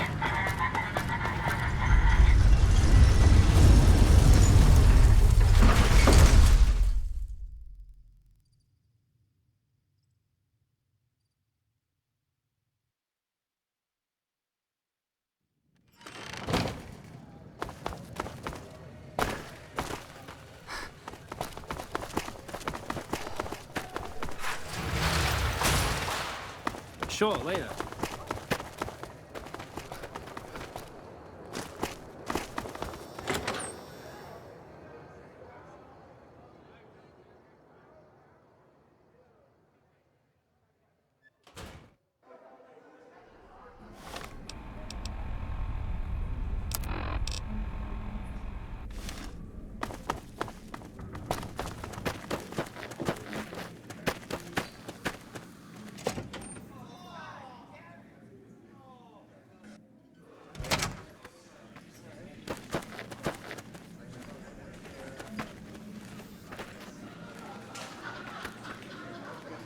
What, you want a tip or something? Fine, here's a tip. Fuck off.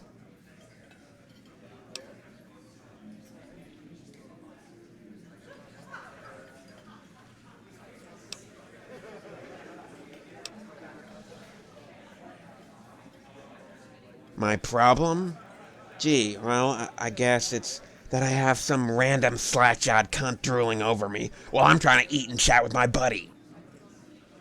The slack-jawed cunt is you, by the way. Other than that, I'm great. Golden, even. I mean, I'm rich, I'm gorgeous. I've got serious actresses and musicians lining up to suck on my fat cock. So, I'll say again, what the fuck do you want?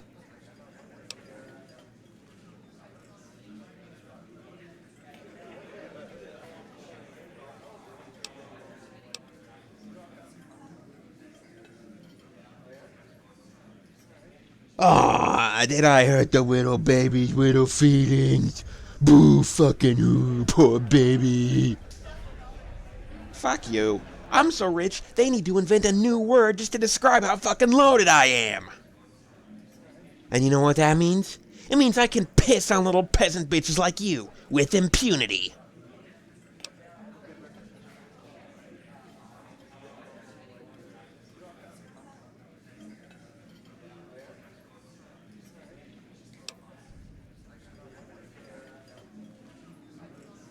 Yeah? Well, I want the First Lady to give me a handy next time I'm eating dinner with the President, but we don't always get what we want. Oh, wait, no, she'd totally do that if I waved some of my mega millions in her face. Guess it's just cretins like you that have to be disappointed. Aww. Why the fuck should I bother talking to you about whatever inane bullshit that you want to natter on about?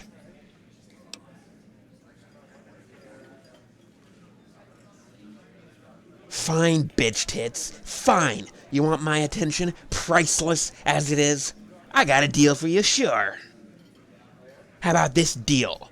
There's this snooty cunt in the Ultralux named something trashy, forget it.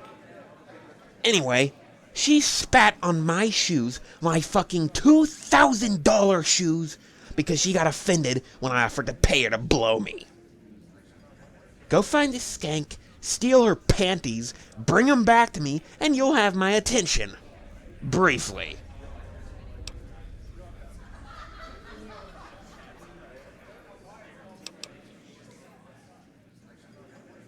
See? I say jump and you fucking peons leap. I love it. Right, so the bitch is in that shitty casino with all the masked clown perverts running around. Go on, little doggy, fetch!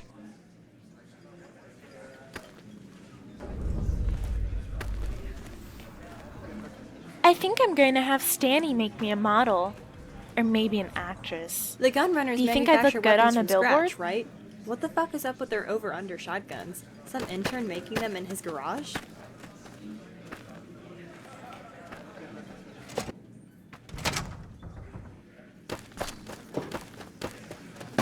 Hello?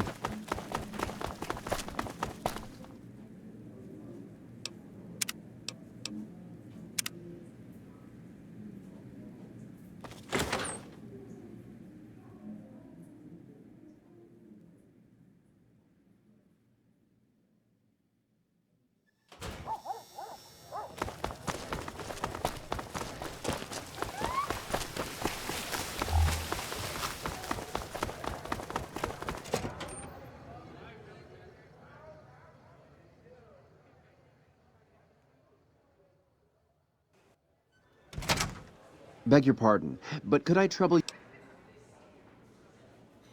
My deepest apologies for the...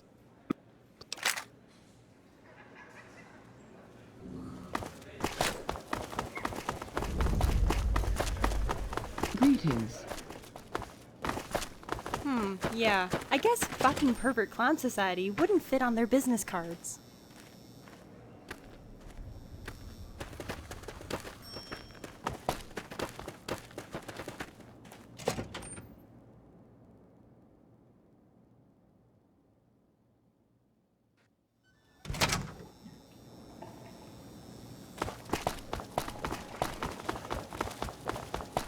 Hello, naked people.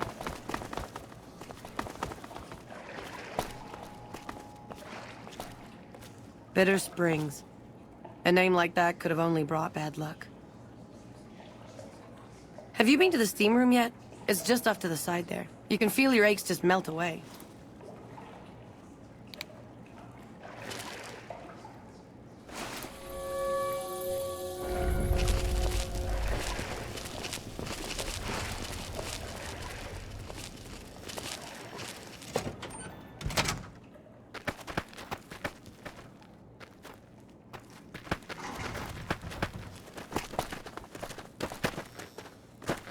I hear a troublesome Elysian camp got razed to the ground.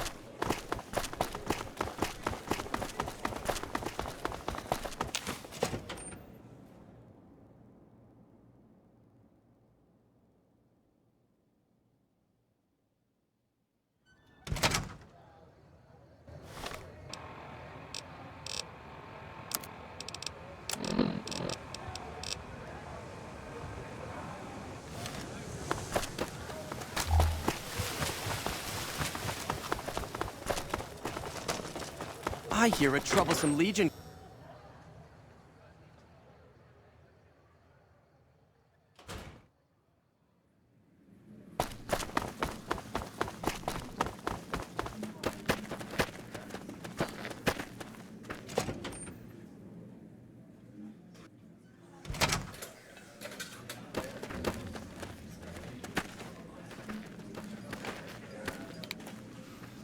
What?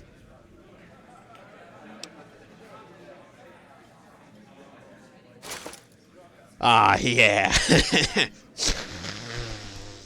Ooh, smells like pretentious pussy. Alright, you whiny fuck. I'm a man of my word. What the fuck do you want from me, huh?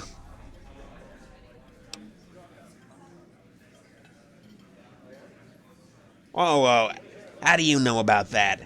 That's some private business, okay? Whatever. Fine, yeah, look.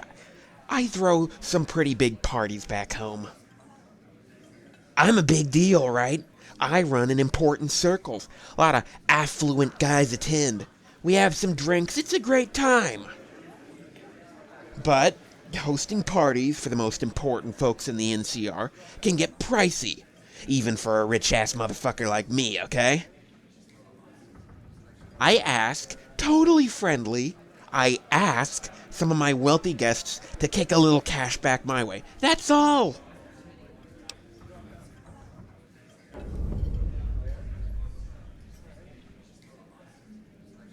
That's it. Honest. Hey, my shit is well fucking worth it.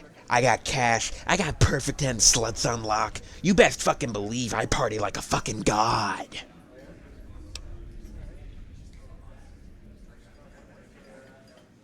Oh, it's all very serious business, right?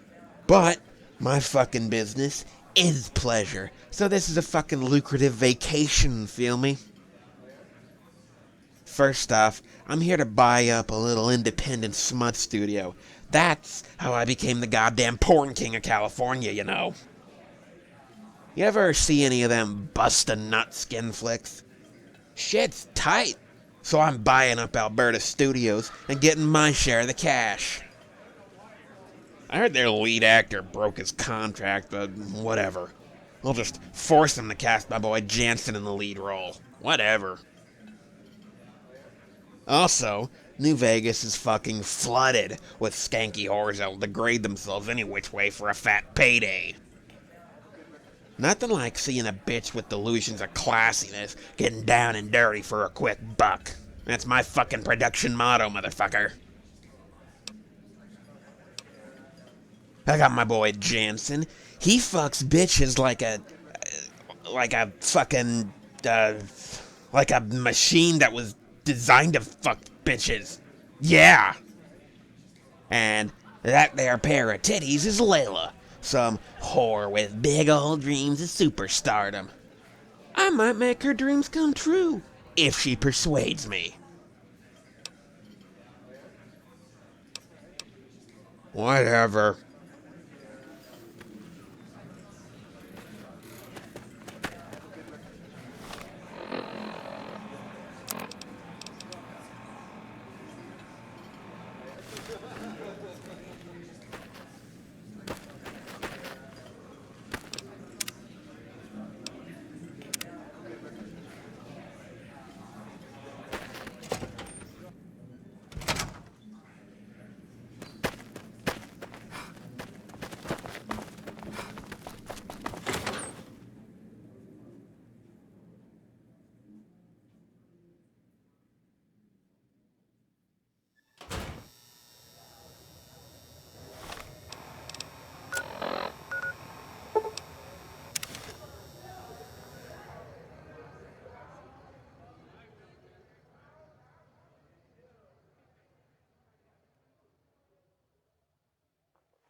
Hey.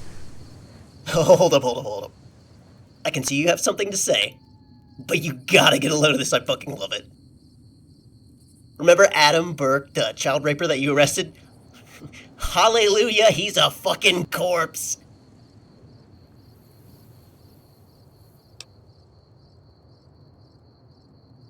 Well, it seems that poor old Adam got sick of being given his own medicine. Little bitch hanged himself in his cell last night. Yeah, I got word from one of my sources back west. Adam's prison life consisted of daily beatings and non-consensual fun in the showers. Exactly the same shit that sick fuck liked to inflict on his victims. Well, they're still alive while he's swaying from the light fixtures. Oh man, what a fucking piece of shit he was. That's just poetic. Such a beautiful end to such a repulsive cunt creature. Well, no doubt his senatorial daddy is gonna blame you for this. Guess you're in it all the way with me now, mailman. Anyway, that's your bit of good news for the day. What'd you want to chat about?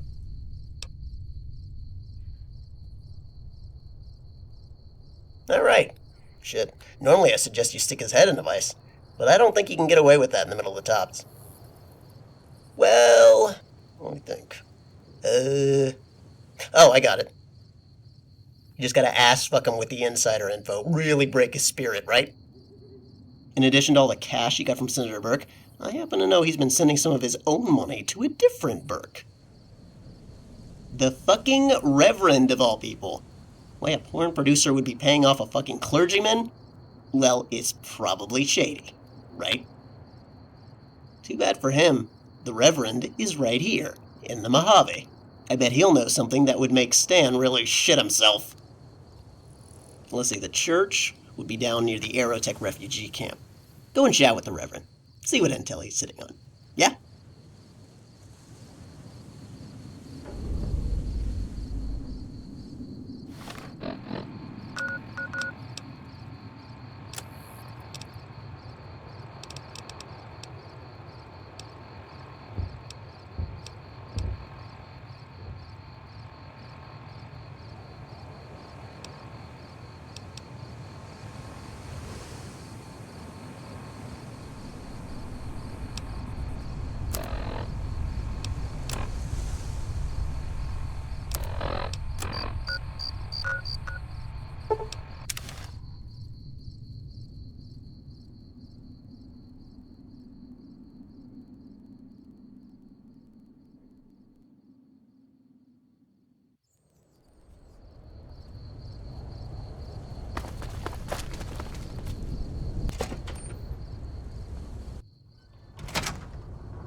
Hello, welcome back.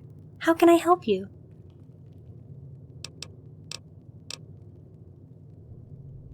One moment, let me see if he's available.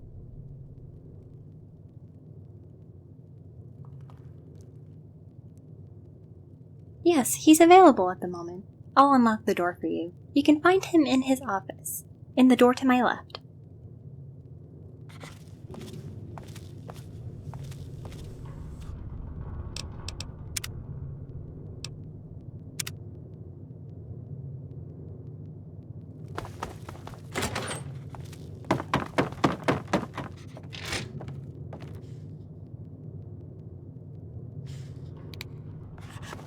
hello, I'm Reverend Austin Burk.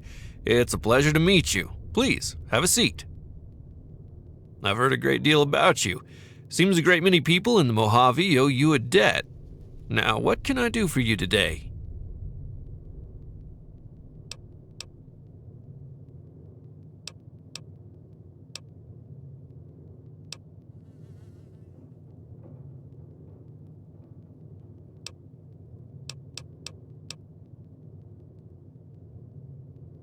I did, yes.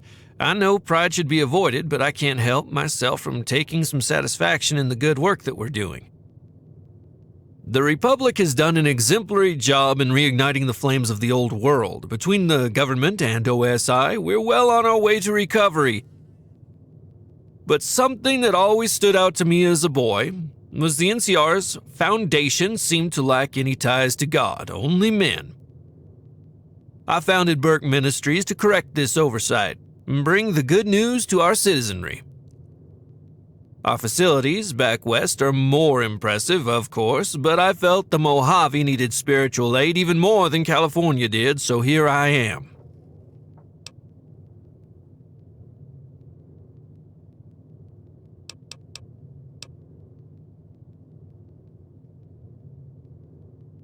Oh, well, I'm afraid I don't know the specifics about that sort of thing.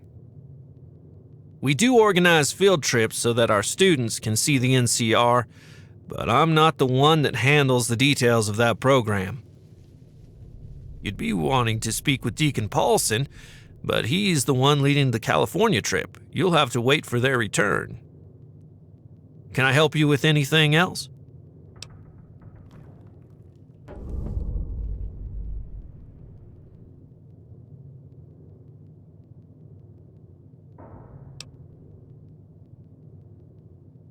Of course I know him. We're first cousins. I haven't seen him in a while, however. He's quite focused on his political career, whereas I try to keep my concerns centered on spiritual matters. I probably don't need to tell you this, but the soul of the Mojave is in grave danger. This place seems to bring out the worst in people. Personal greed above all else. Glorification of wealth and hedonism. Terrible. And now, with the Legion poised to assault the Hoover Dam, the entire Mojave is in peril. I pray the NCR can be our salvation.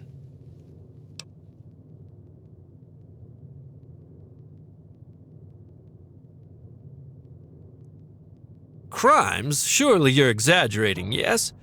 And the senator is, I will confess, a touch on the ruthless, pragmatic side, yes. Alas, I think that mindset is an unfortunately common side effect of playing the political game. I'm grateful I chose to focus on God. Please don't begrudge the senator for playing into his role. It's the system itself that we need to reform, and that's what I aim to do. Unless you're referring to that unfortunate business with Adam. That reeked of criminality, I'm sad to say. I understand that Adam is no longer with us. I pray for his soul, and I'm keeping his father in my thoughts.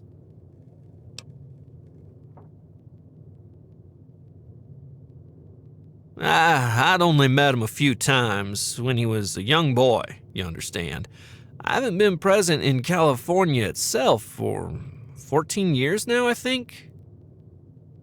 Adam's choices, monstrous as they were, belonged to him alone. I'd never want to imply that his father could bear any culpability, but still, I often wonder if Adam had been given more religious education as a boy, if he would have turned out differently. May I ask, what's this about, Adam, his father?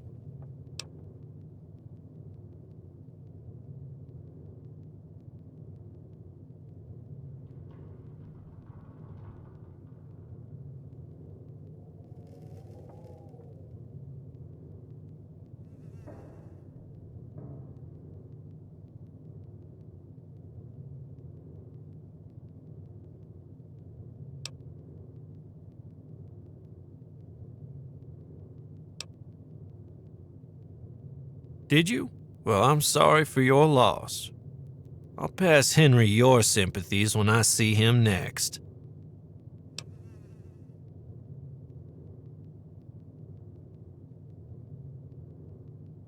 I'd be curious to know where you learned that bit of information. I preferred to keep financial records like that private to avoid this precise conversation. Very well. I find Mr. Gold's choice of profession to be repulsive and an overall detriment to the community. Be that as it may, my primary concern is to always aim for the greater good, and his financial contributions are a means to that end. Maintaining the ministries requires a good deal of money. Expanding our programs requires even more. The donations we receive from our congregation are very appreciated, but they aren't enough to keep our ministries operational. The price of the good work we do is, unfortunately, paid in part with dirty money. I'd ask that you don't spread that around if you don't mind.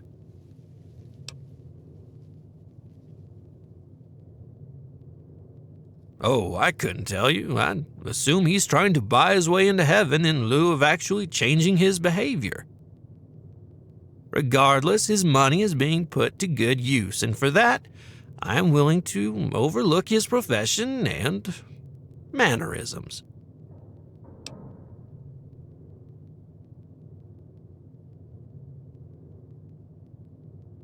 It's not my place to pass judgment, although I confess that speaking with Mr. Gold wasn't particularly enjoyable.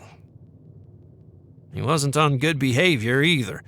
I'd prefer he not return to our establishment again unless he's looking to learn from us.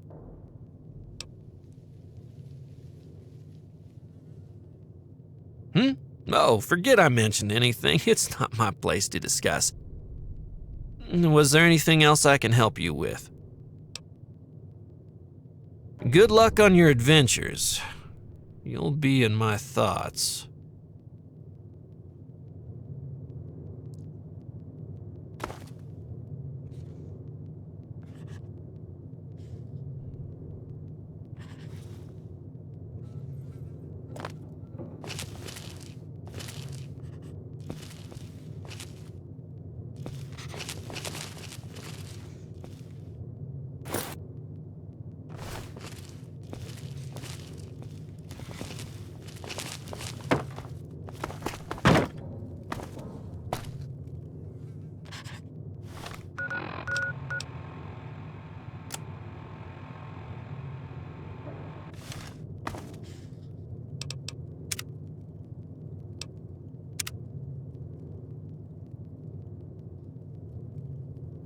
Hello, welcome back. How can I help you?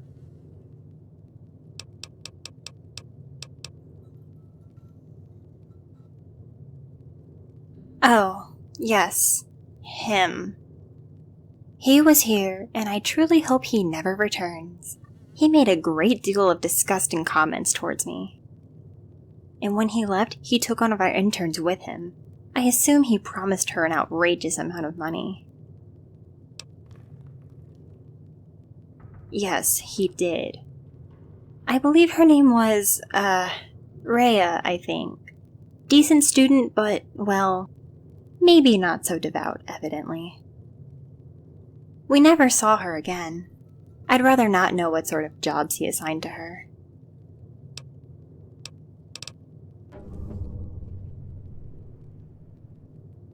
Have a nice day.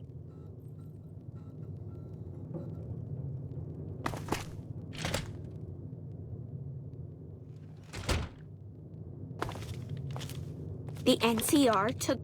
Yes, can I help you with something?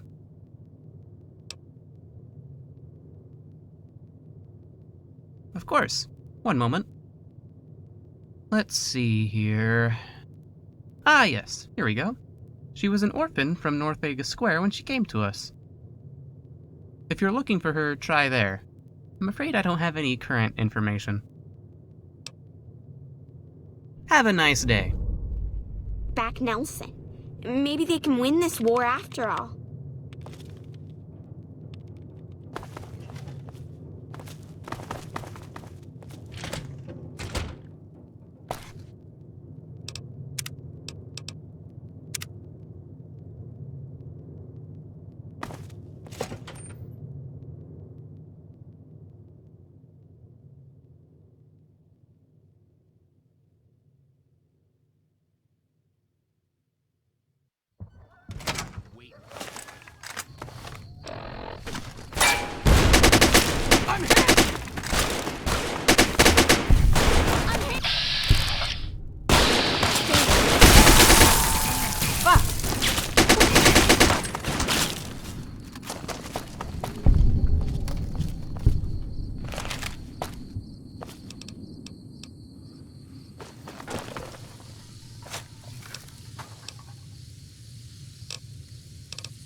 Everyone's talking about Hoover Dam nowadays.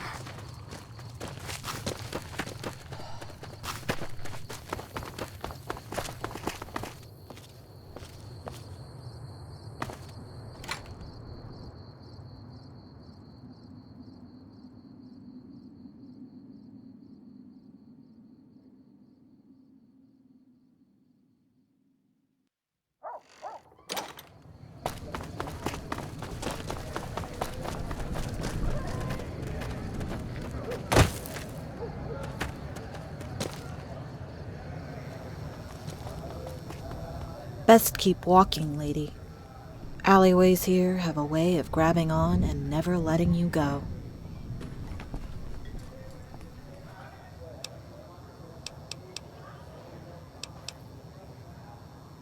Nothing too interesting. Once upon a time, I used to dream of making something of my life. Very optimistic and inspiring. I dreamt of joining the followers, being a doctor. Then, I discovered magical substances that made my life seem to suck less, so that became my passion.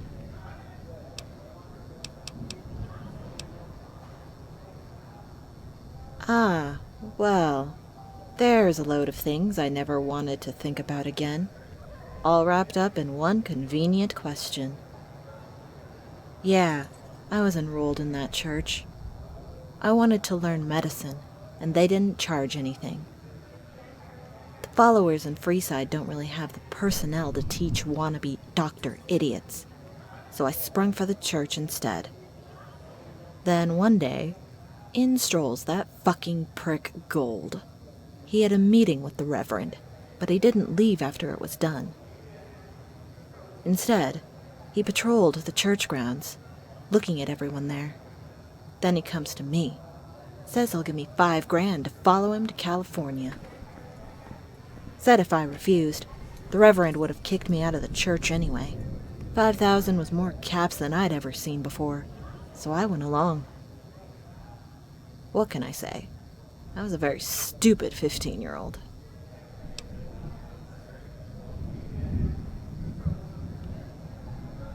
Yeah. So, as soon as we got out of the church, I got directed into the back of a truck with Stan. Well, the second the door's shut, Stan starts barking questions at me. Are you a virgin? You got a clean bill of health? Can you act? He said he'd make me a movie star, and I'd get paid accordingly. But first, he needed me to pass an oral examination. Well, that's me slipping some euphemistic double entendre in there. His actual words were, and I quote, "Suck my fat cock, bitch."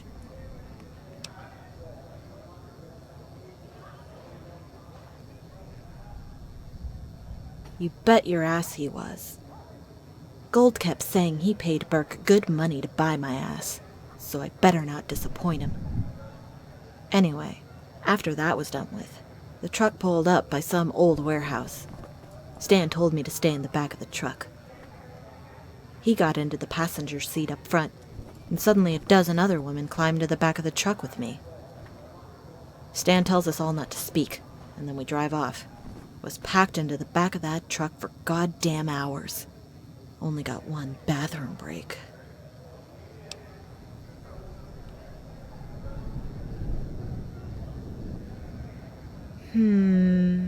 No, I think that's enough of pro bono story time with Granny Rhea. I'm not a complete moron. I can tell you're compiling some sort of evidence.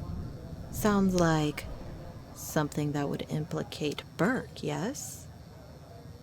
I can give you all the details you want, but I want something in return. Specifically, vengeance for destroying my life. Kill Stan for me, and I'll sing whatever song you like, with paperwork to back it up. Otherwise, I'm not in the mood to chatter away anymore. Deal? Good to know. Well, I'll leave you to it. Word of warning, he's connected in the NCR.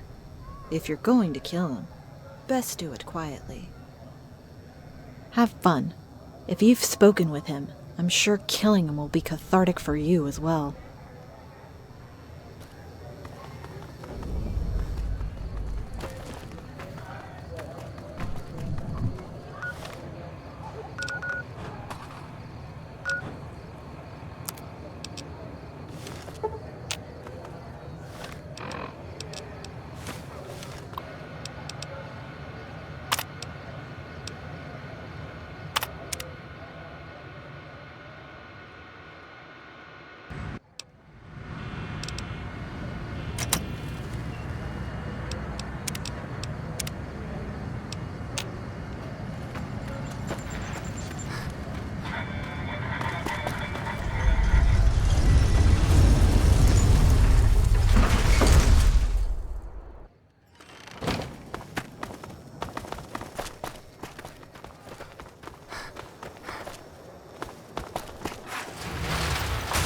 It's hard to sleep in this place, I tell you. Last night some girl...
No!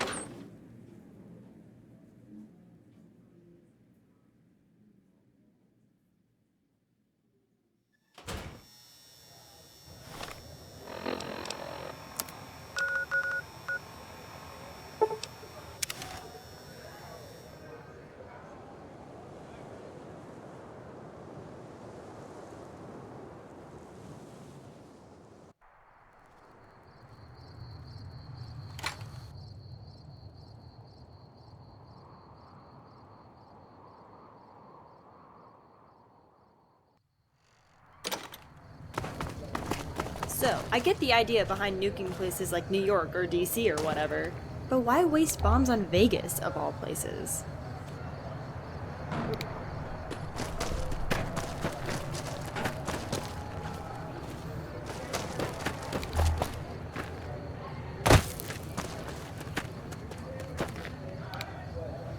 Hey. You again? I think. You look familiar.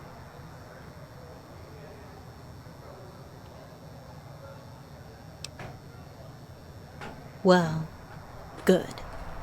That's good. I hope you actually did kill him, and you're not just telling me what I want to hear. Well, a deal's a deal.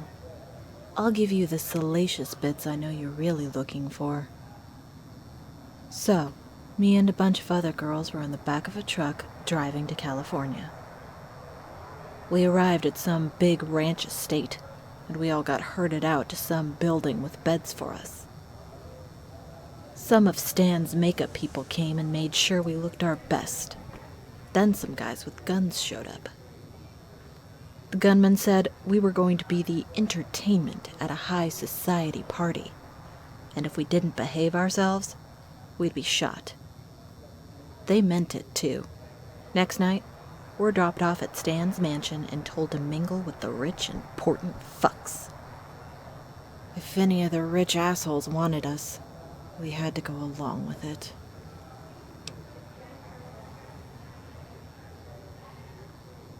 Well, him and Stan were the real winners. See, Stan's mansion has a lot of bedrooms, and they're all bugged with cameras and hidden mics. All of those rich, important men, most of them were married. And even if they weren't, a decent number of us girls were a few years underage. Stan got blackmail on all of them, and he sold his blackmail material to one Senator Burk. See, I shouldn't know this, but after the party, I went to ask Stan for the $5,000 he promised me. Stupid, I know. I was about to knock on his door, but I stopped when I overheard him and the senator discussing the price for the previous night's blackmail. I ran back to the rest of the girls, and we got shipped back to Vegas that afternoon. None of us got paid. And that was the end of my dreams of practicing medicine and making anything of my life.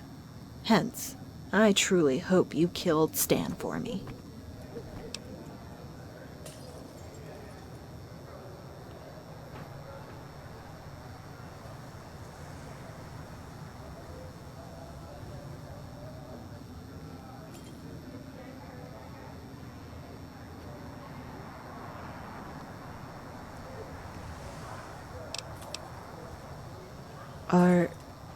Are you serious? I don't even know what to say besides thank you. I owe you everything, and I'll never be able to repay you for this.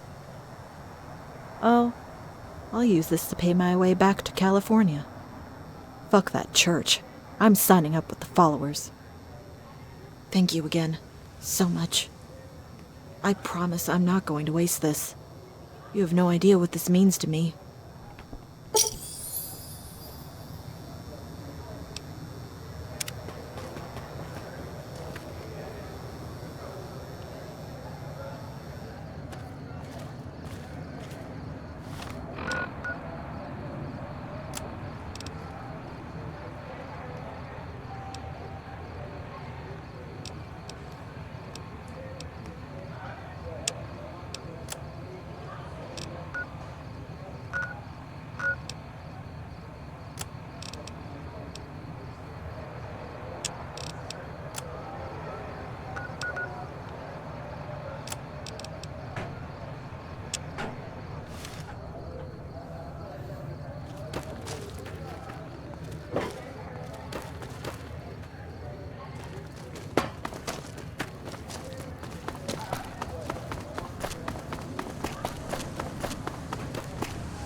good. Another stranger's come barging into my home, uninvited and unannounced. What do you want? And if you say revenge, I got a ditch out back full of bones of the last 100 idiots to give me that answer.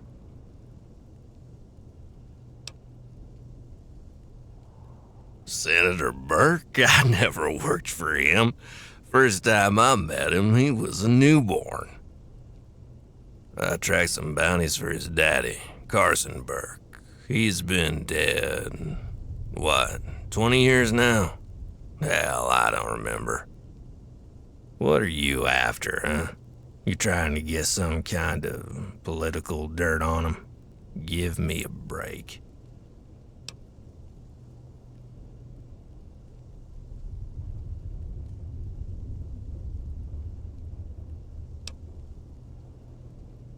Just a bounty hunter, huh?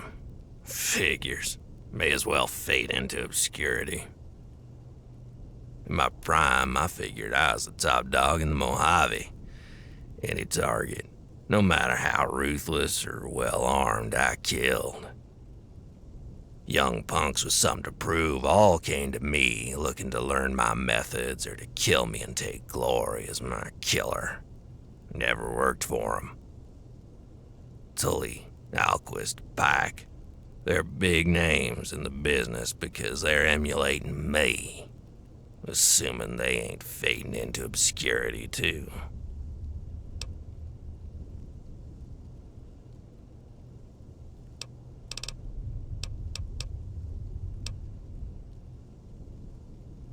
Joe, he was an odd one. I'll say that much.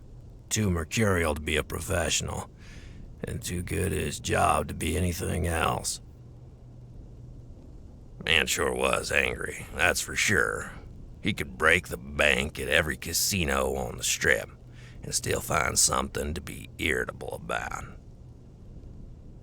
Last I heard, he was trying to set up his own business, offered me a place, but I told him I'm closer to 80 than 70. My killing days are done.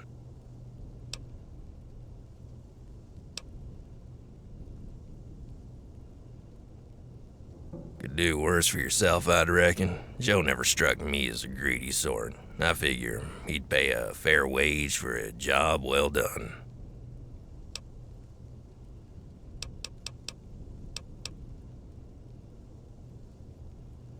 Laszlo Pike, Mr. Aviators. That boy was all business. He mostly came to me for advice on getting the good contracts. Not anything about killing. He weren't much of a hunter. He preferred to wait for his targets to come to him.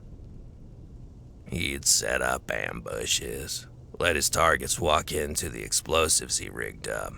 If any of them survived, Pike and his boys opened up with the automatics. I guess it's one way to do it, sure. Whatever it takes to do the job.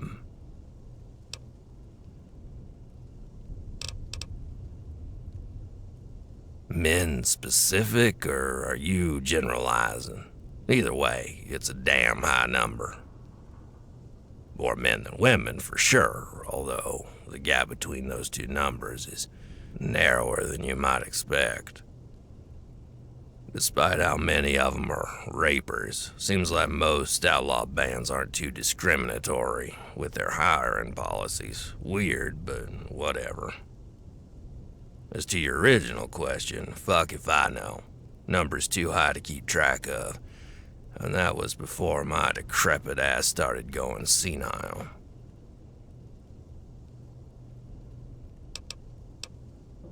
Shit, I got him into business. Taught him how to operate, didn't I? I was in my prime, and he was just getting started, so he wanted advice. He was a bit arrogant, always smirking like he knew something we didn't. Still, boy was a natural shootist, and pretty good with a blade. He always had a bit of ice in his blood, I recall.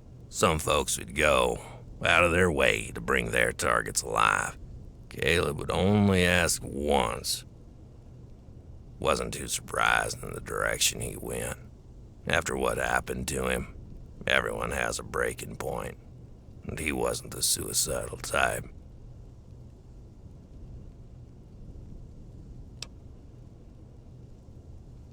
He had a wife, Jenny, real pretty girl, big brown eyes, quick too. She was about as sharp as they come, easy to see. Before too long, they had a daughter too.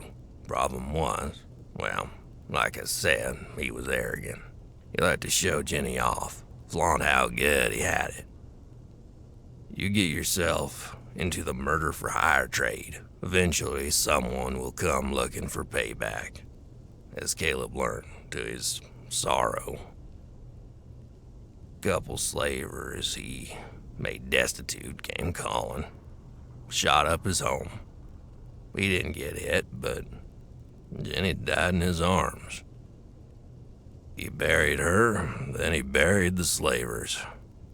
Then he said he was in no position to raise a kid. Gave his girl to his brother after I refused. After that, I stopped seeing him around much. Got himself a reputation for taking high-risk jobs with ruthless efficiency. I know that shit that went down in Brighton shocked quite a few people, but I saw the writing on the wall pretty much as soon as Jenny died.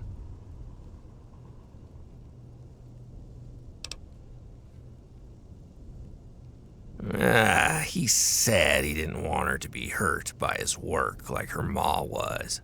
Said he was nothing more than a killer. Weren't fit to raise that girl. I'm sure he'd still say so if you asked him, but I think keeping her around hurt him too much. She was a constant reminder of his loss, you know. See, that poor girl was the spitting image of her mother.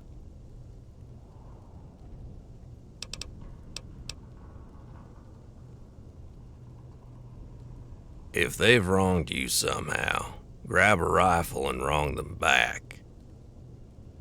Whatever, I was never paid for silence. I don't give a damn. Sure, I can tell you what I did for them. For a prize. I've got one last score to settle, but my ass is past retirement. I'll be damned if I go to my grave without attending to this, but age has beat me down. Take care of it, and I'll talk all you want about my work history. Deal?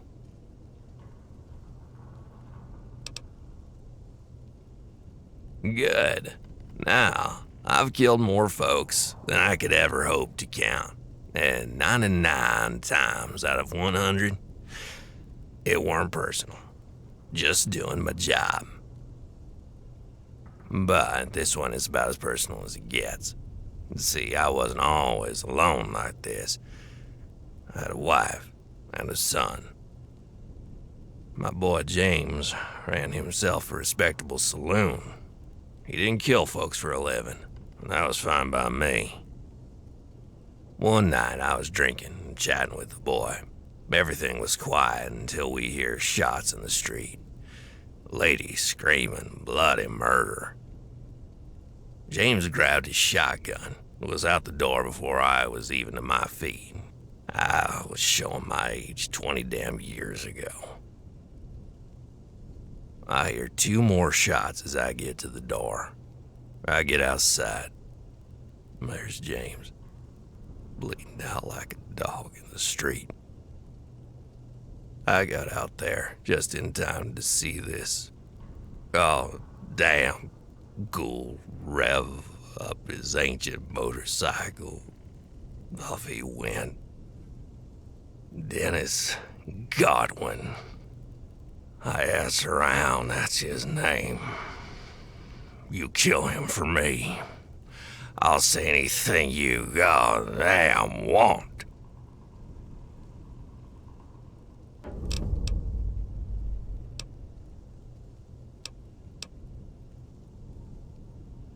I was a couple years away from retirement when that motherfucker killed my boy. I was already getting slow, and I couldn't catch up. And he may as well have been a ghost. Nobody knew anything more than his name at most. No contacts, no friends, no hometown. Just a trail of bodies. It's ridiculous. Now that I'm almost 80, I finally know where he is, and I can't get there. It's too far. I'm done. I'll never catch him. Best I can do is to see to it that he's down in hell, waiting for me to arrive. I'll be there soon enough. Yup.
Fuck.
You up.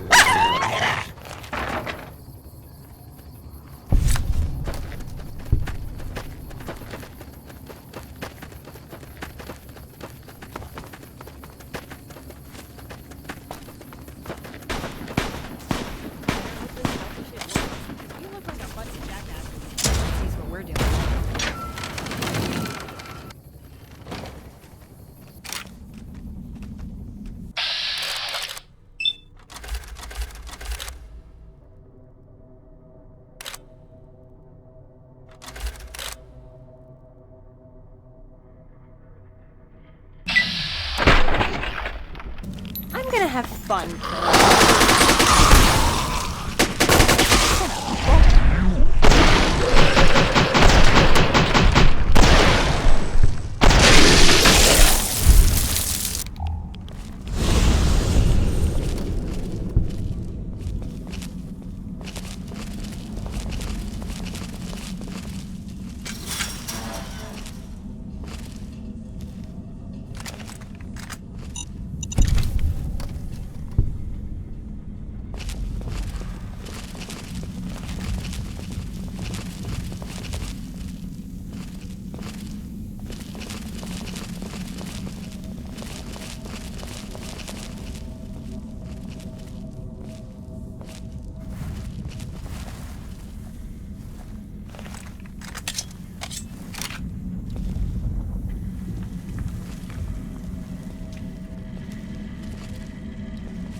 Do not be alarmed.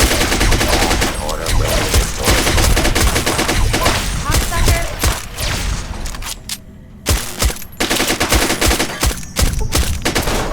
Please clear the area until order has been restored.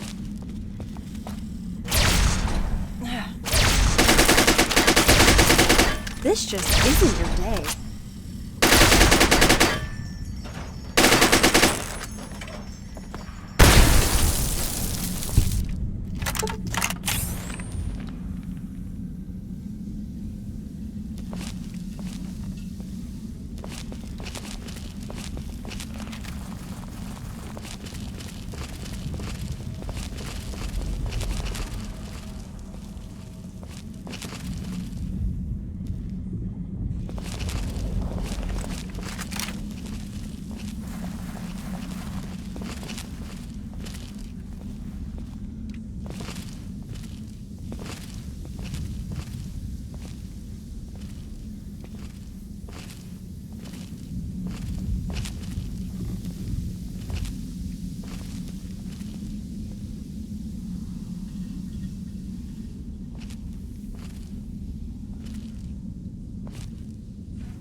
Alright, I don't know if I don't see the traps, the mines, because of NMC textures, or it's just well camouflaged, but I don't know.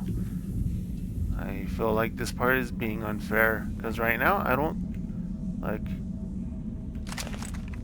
see the C4. Like, where is it coming from? Like, I don't see it from here.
No one will even remember your name.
Someone a while back told me how much he enjoyed mute fruit. Is that how you say it? I've been saying mut fruit. I think I prefer my way.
You're going to wish you died during a You know what hit him?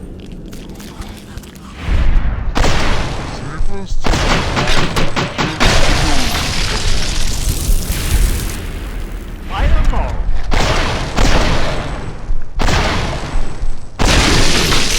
You died during birth.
Bad news.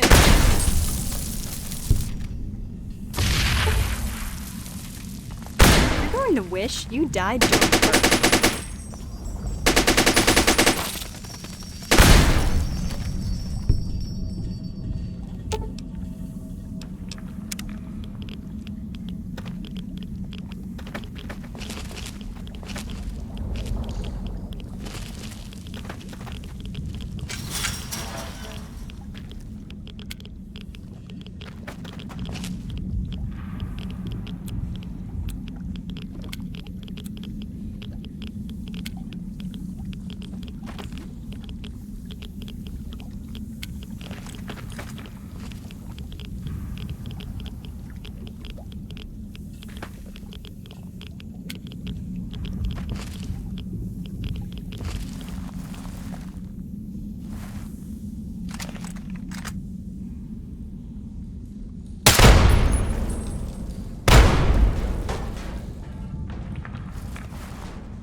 Alright.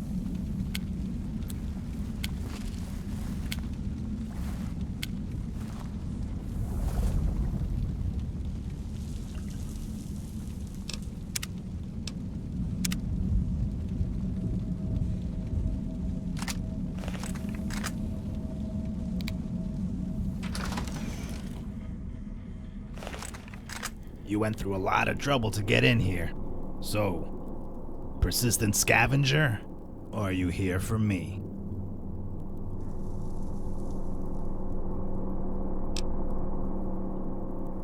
Paul Winters?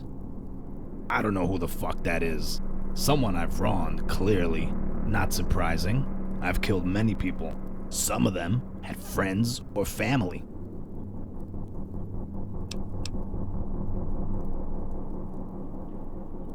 I've been around since before the war, kid. Everything.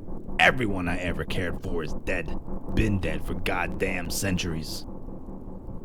Am I an indiscriminate murderer? Yeah, I guess I am. I don't give a shit. I don't kill people out of some deep personal animosity. I kill them because I don't care. Because they were an obstacle. Because they had something they didn't want to part with. Because it was convenient. We're all just going through the motions, ain't we? Me, my wife, our 3 girls. We didn't live in the city. We lived a few miles out. We weren't in the blast radius, but we were close enough. My wife and I did everything we could, but seeing our girls, their hair falling out, their gums bleeding, it was hell. My wife was the first to die. She hanged herself. So, I put my daughters out of their misery. We were all suffering, so I had to end it. After that was dealt with, I shot myself in the head. And then I woke up.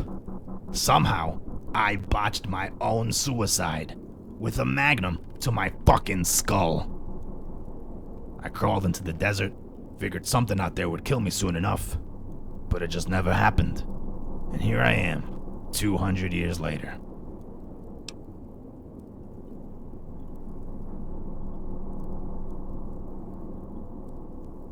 I don't give a goddamn what other people choose to do with themselves.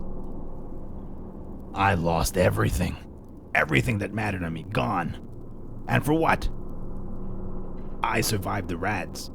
The process was agony. But I pulled through and stood on the other side.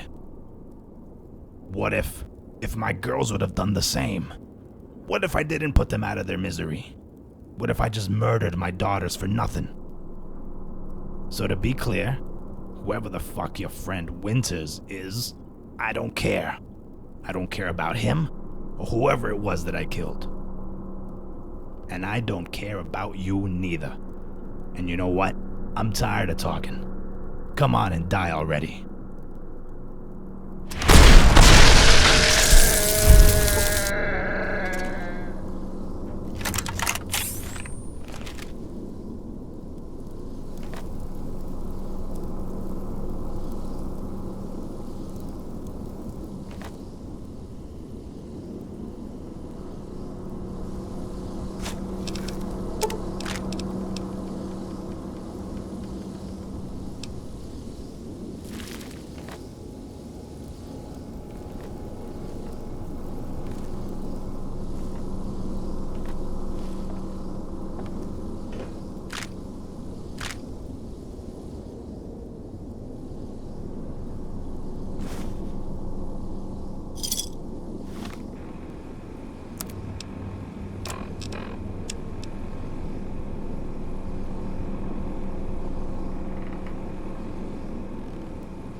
I know that performance is way more important than looks, but goddamn, those 12.7mm pistols are ugly.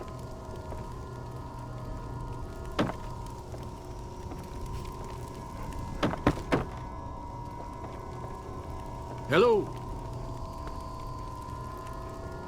You're back, and somehow haven't dropped dead since the last time we spoke. You did. Then, that's it. I've outlived all my enemies. If anyone out there still wants me dead, I don't know who they are. I've been alive for a long time. I've done more than my share of awful things. To think that, after all of that, I'd outlast them all. The insanity. Well, a deal's a deal. Anything I did for the Burk estate, I'll tell you. What do you want to know?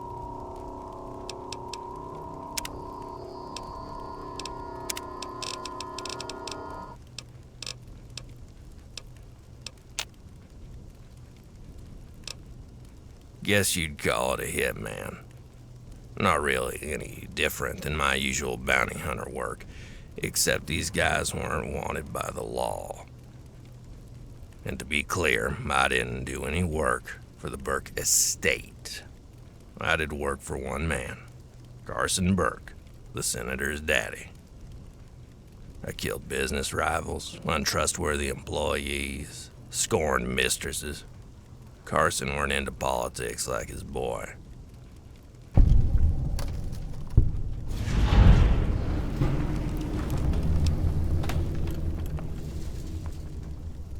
Oh, yeah. See, I wasn't ever in Carson's inner circle.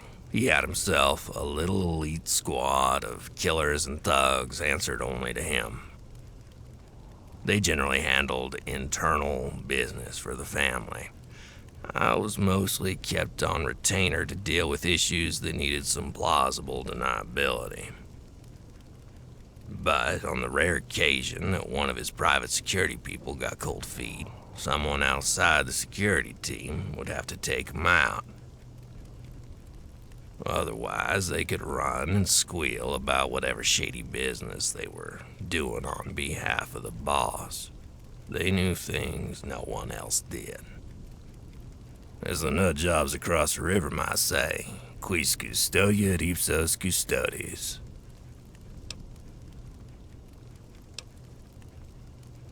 All for the sake of the Burk Brahmin Empire. That's where most of the family's money comes from. They ain't the biggest Brahmin family in California, but they're up there, top 5 at least. Carson was very selective with his targets, even if he wasn't personally in politics. He had the ear of a lot of important government types. If a Brahmin baron in his neck of the woods was supporting the wrong political factions, Burk gave me the green light. Once the head of the family suffered some accident in some kind of way, Burk would buy up their assets for himself. He got richer, the opposing political bloc got weaker, and I got paid. That was the bit that mattered to me. Now, most of those folks weren't guilty, nothing more than being in the way. I don't really have any qualms about killing them, but...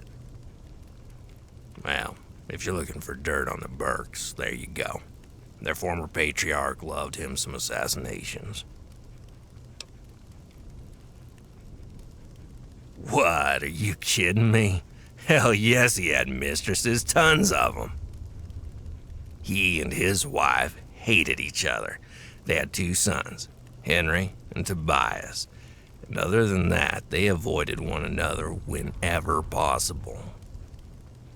So Carson got his fill from local girls. Now, he didn't like professional whores. He liked to turn respectable girls into whores. Socialites, entertainers, the daughters of other dynasties. He'd offer them so much cash they couldn't imagine turning him down. And once he'd had a woman, he'd only have her but that one time. Afterwards, he'd have thrown them out on their asses. And if any of them started talking about what a wretched man he was, how he couldn't get away with treating them like that, well, the world's a violent place. Hard to see it coming if you're the victim of, say, a mugging gone wrong, for one example.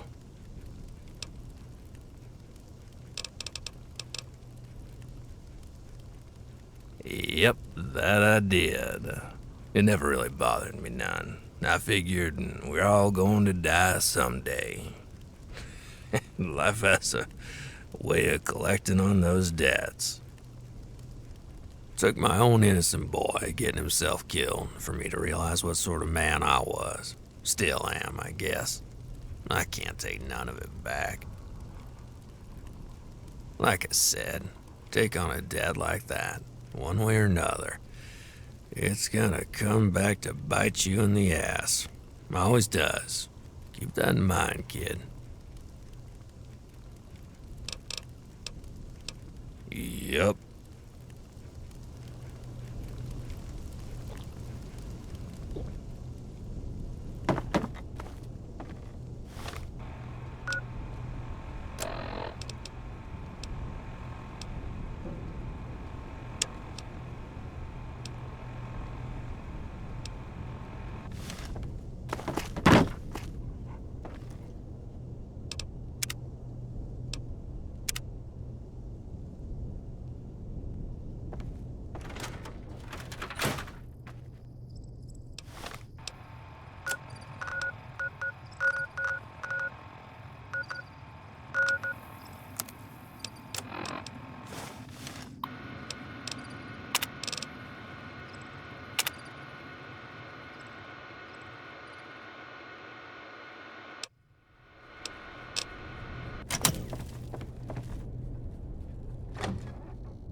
No offense intended, but Powder Gang territory isn't a great place for a woman to be running around all carefree and such.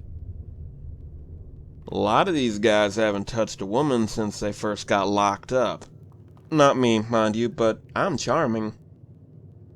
Some of them might see you as an invitation, all's I'm saying.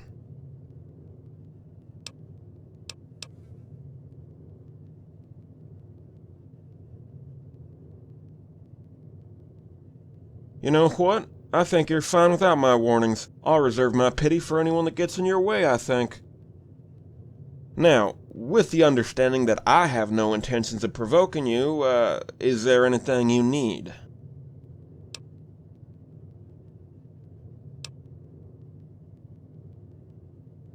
Well, that's not a story that reflects especially well on me, you understand? Not in the sense that I'm some kind of dangerous lunatic, but, well, it's stupid. So, I was seeing this girl, right? And she was, how to put this delicately, accustomed to a certain level of affluence in her life. I wanted to keep her around, so to finance her preferred lifestyle, I may have, sold things that I had no right to, yes?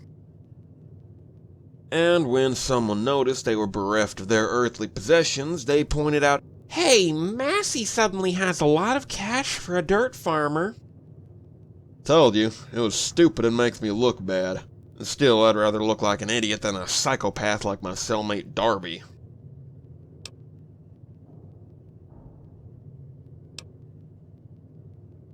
He shouldn't have even been in prison. Seems to me that the noose was invented for men like him. He was locked up for murdering his family. I know this because he liked to brag about it. He talked about how he beat his son to death with a length of pipe, same way normal people would talk about the goddamn weather. One night, no reason at all, he just stares me down, says, "Wanna know something funny? I know where he lives, the sheriff that caught me." I don't much like the notion that he's alive out there, but I figure he must be. Took off with a little gang and headed west.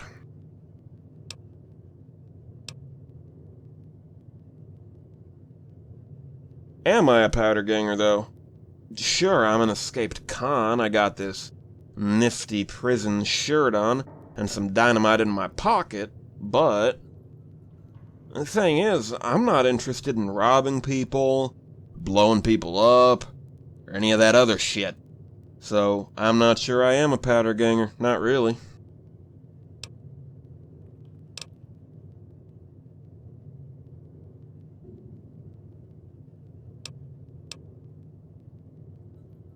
Cause I've got more than 2 brain cells to rub together, unlike Eddie and his boys. Just because the NCR hasn't wiped that place off the map yet doesn't mean they won't later. When that happens, I don't intend to get my ass caught in a crossfire, you know?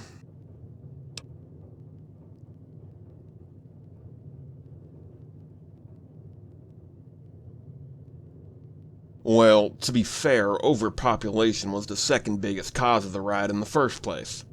The biggest was that we had dynamite. But, yeah, you're not wrong. Thing is, random wasteland toughs are drifting in and joining up, even though they haven't done any time. They see it as indistinguishable from any other gang, and they're not exactly wrong. It's like how the cons used to be a contingent of angry vaulters, but over time, new blood joined, founding members died, and now it's something new. Give it enough time, Powder Gang will stop being escaped cons, and it'll turn into a big gang that likes bombs in the color blue. Not that they'll last that long. They're poorly armed, surrounded by enemies on all sides, and no real unification. Oh well, they won't be missed.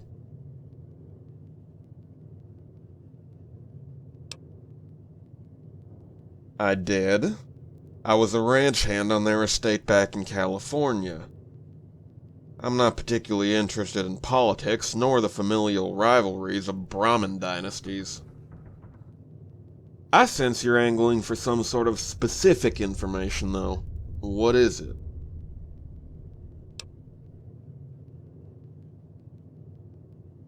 Ah, I see what this is. Yes, I believe I could tell you a few things that may interest you. However, I'm in a delicate situation here. I'd need something in return. Nothing immoral, just helping get me to a safer position than Powder Gang territory. Agreed?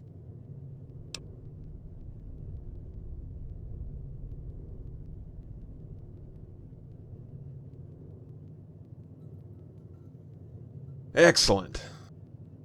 Now I like to plan ahead. When I was arrested, I contacted a friend of mine in the Mojave to put together a little supply cache for me. I didn't expect my exit from prison would be near as explosive as it was, but I did have some vague notions of slipping away one night sight unseen. I've tried several times to contact my friend, but I've had no luck. Knowing how things are, I expect something unpleasant may have occurred. If you'd be so kind as to head to the tribal village near Good Springs and retrieve my supplies for me, I would be most grateful.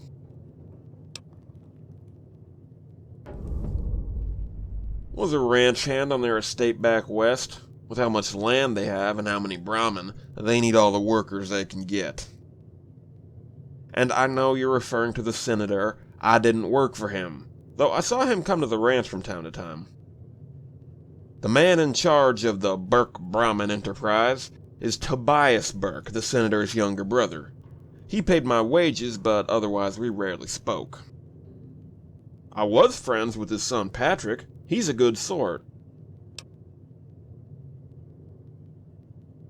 My employer at the time, yes. I rarely saw the man himself for a number of reasons.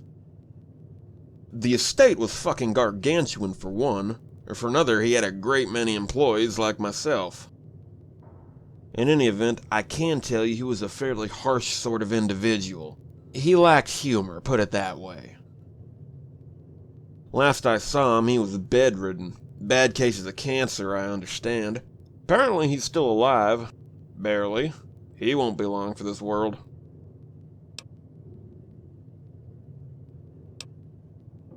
Patrick? Good friend of mine, really. We're around the same age, and he was oddly keen to see the groundwork of his father's operation. When I was off work, we would often spend time at nearby bars chasing various skirts.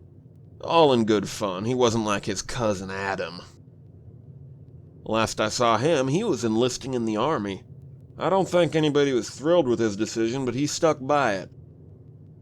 Said that his country needed him more than his dad's Brahmin empire ever could. Way I heard it, he's a bona fide war hero now. No doubt his family approves of his military career, now that it brought the family more prestige.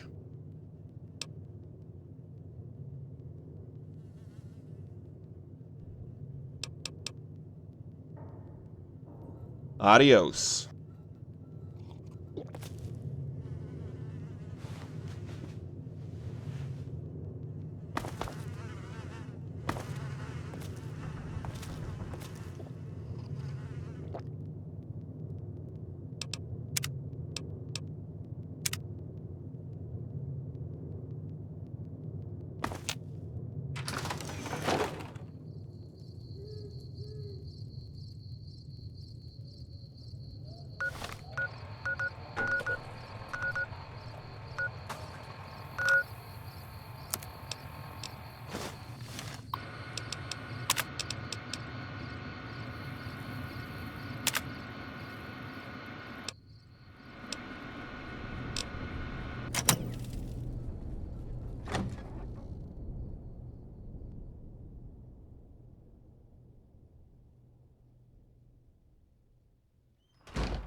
Sunny Smiles.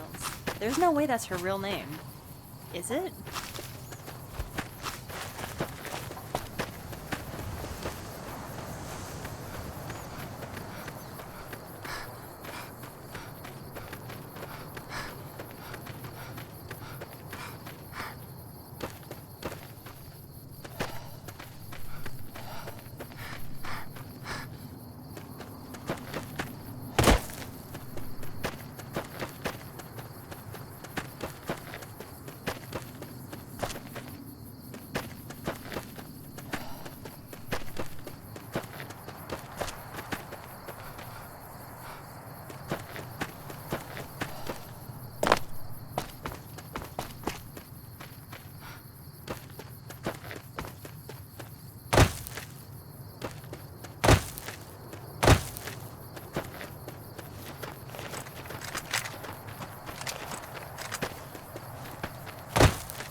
Yeah.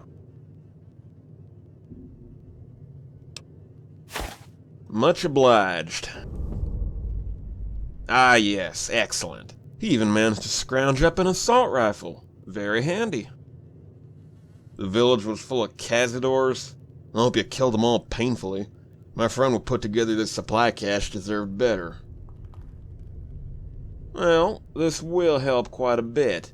However, I can't help but notice that there isn't a change of clothes in this box anywhere.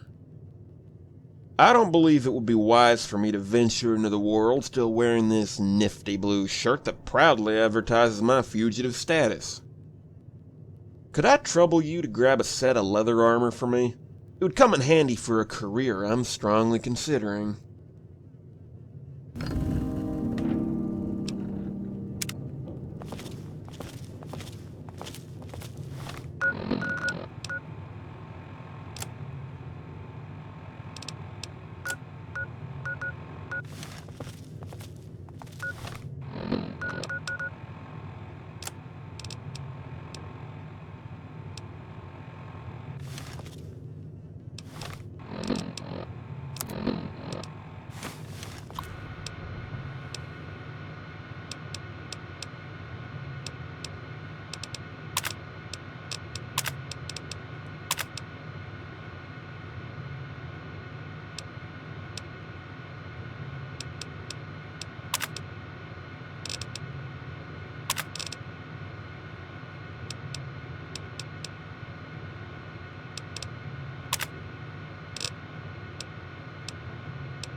Yeah.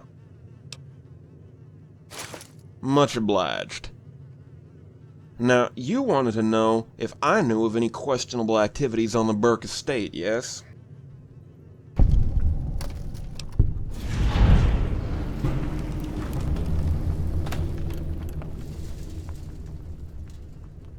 Well, one oddity that springs to mind were the women that were trucked in. Every few months, a cargo truck would pull into the estate and a few dozen women would exit the back and head inside. A couple days later, they leave. They're very pretty. Not hookers from Reno, which was my initial thought, and there were never any parties or anything. I knew better than to start asking questions, so I never did. What else? Ah, yes. The estate had a small handful of armed guards. Private employees, mind you. On one occasion at the nearby bar, I overheard a pair of them having a loud-ass drunken conversation. Talking about how they got that Strauss bitch the night before for the boss. Coincidentally, a woman with the surname of Strauss died the night before in strangely vague circumstances. And this same woman was an old business partner of Mr. Tobias, and apparently they had a rather hostile falling out. She was gonna sue. That's all I know. Thanks for helping me with that little favor. I'm off to Freeside now. Hopefully I survive the journey. Adios.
Yeah. What? No, yeah? Well, don't keep me waiting. Let me see what they have to say.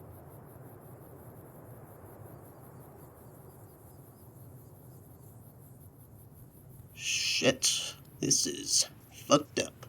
But damn if it ain't exactly the kind of dirt we're looking for. So, if I'm reading this right, the girls Massey saw get trucked to the Burk estate were the ones Gold was shipping in from out of state. And I'll bet if any of them decided to talk about what happened, then they'd get a visit from Winters. Yeah, I'm seeing the threads here. Well, alright then. Keep those testimonies on your Pip-Boy doohickey, and let me get a copy. Too many of these get out there, and they can't cover it up. Alright, deal's a deal. I'll see if I can get your buddy Blake to stick his head up. Whether or not he does, we got some serious shit on Burk. Now, looking at this, I don't think the Reverend has clean hands, but he doesn't seem as dirty as his cousin. Shove this in his face. I bet he'll talk to save his own ass. Might even get more dirt than we can add to the pile, eh? Alright, you go speak with him. While you're doing that, I'll be setting up a meeting with Blake. Good luck, Chief. We're closing in on it now.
you up. Right here. Damn. I'm hit. Damn. Damn.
So, you're the oh-so-badass courier, huh? You've really screwed up this operation for us. Thanks for that, friend.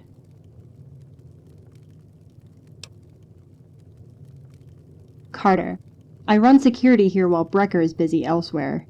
I've been just dying to make your acquaintance.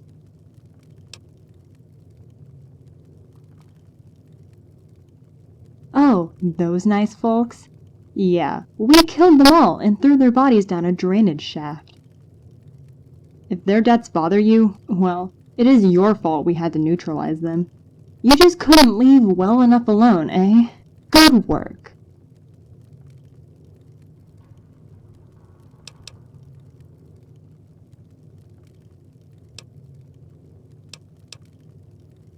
I didn't kill the Reverend. Brecker did. I just stood by and watched the old bastard as he got his throat cut open. Someone suspected he wasn't gonna stand up to questioning, so why give him the chance to go singing something he shouldn't?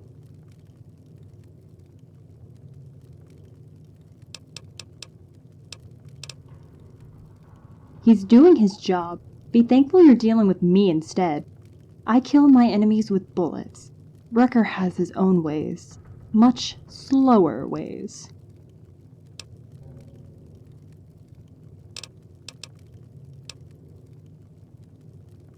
And I don't suppose you would be willing to disembowel yourself and save me the trouble? No? Guess we'll settle it the old-fashioned way. Start it! Please.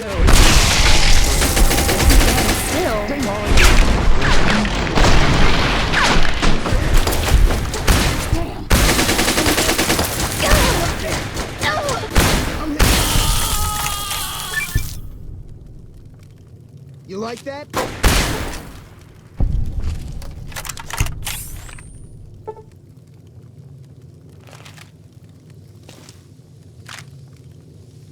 Could have gone better.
So if this cocksucker wants to just stand still while I go through every single round I have, we might have a chance.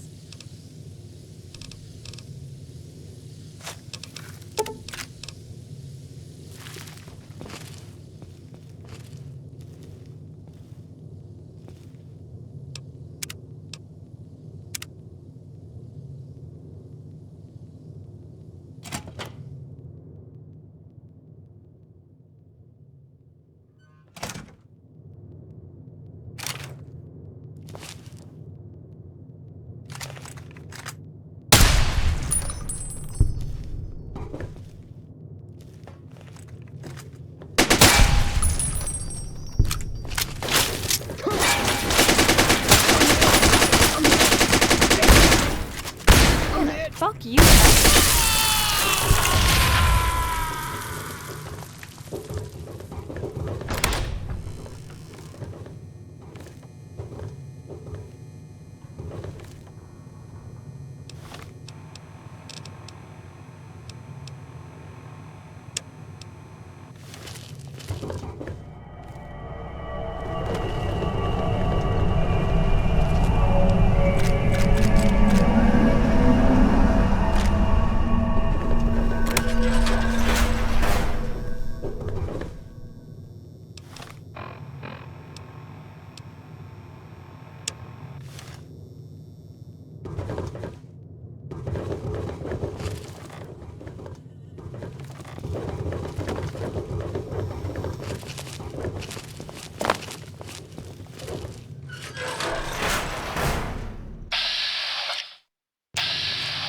I'm destroying evidence.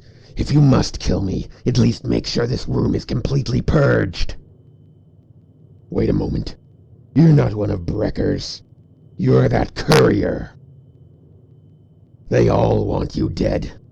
I am collateral. You're the primary target. They'd never kill the man who cut you down. Praise him, your death shall redeem me. Your blood shall purify me. Die with me down here, little moth.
Uh-huh.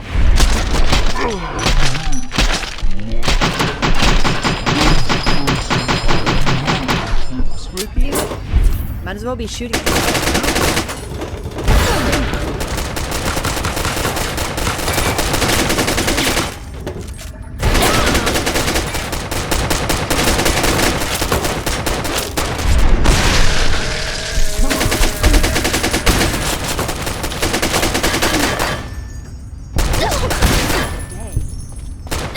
You like that?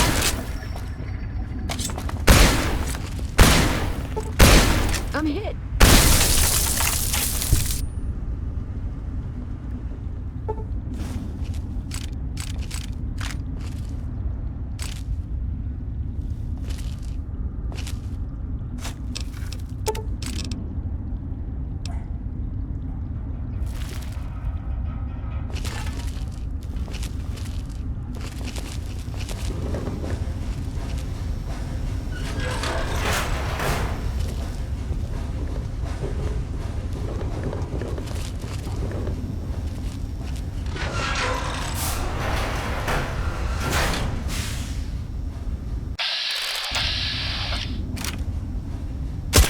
Things just got interesting. Reminds me of when I would play the Had so much for that.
This is comfortable.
You reload your own brass?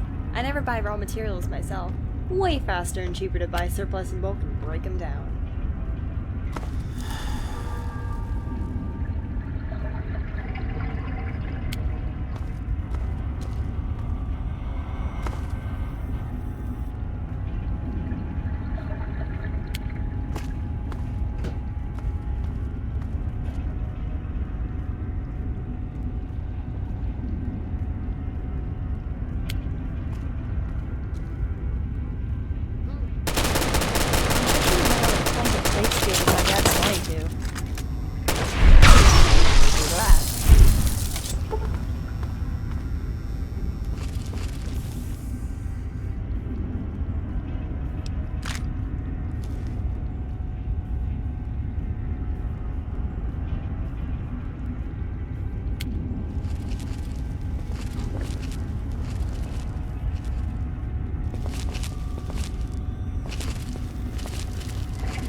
Alright.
much better.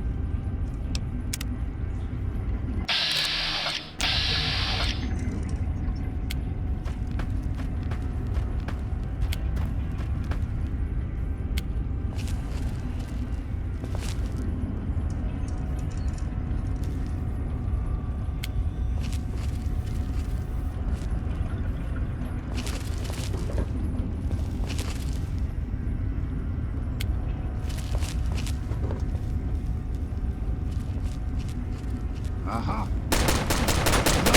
Wait, so if this cocksucker wants to just stand still while I go through every single round I have, we might have a chance.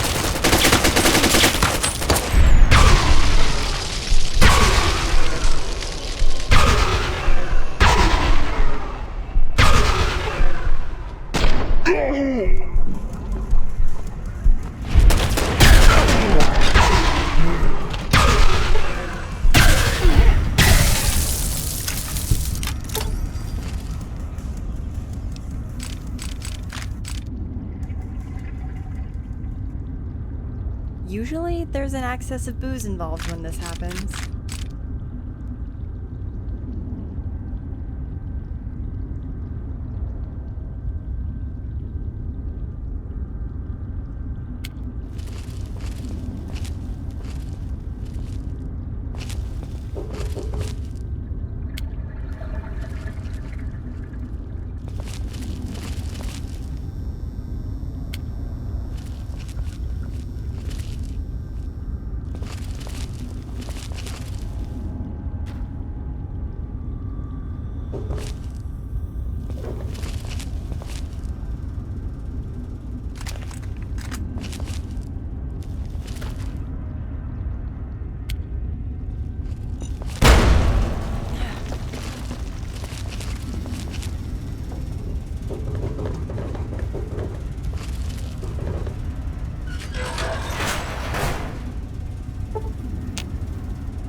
I have to admit, I didn't think I'd be seeing you again. You cut through my entire security team, Carter included. It's impressive, I'll grant you. But all you've managed to do is piss me off. Do you know what I did to the last man to piss me off? I threw him and his buddy into a metal shipping crate out in the middle of the desert.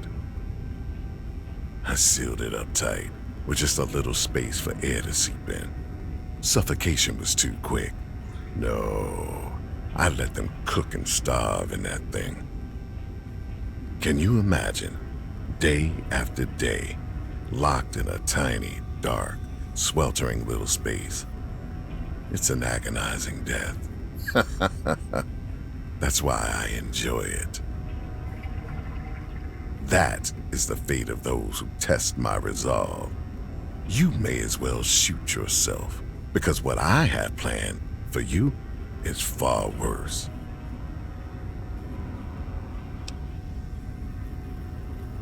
No. I was paid to keep his business secure. When he became a liability, I was paid to silence him.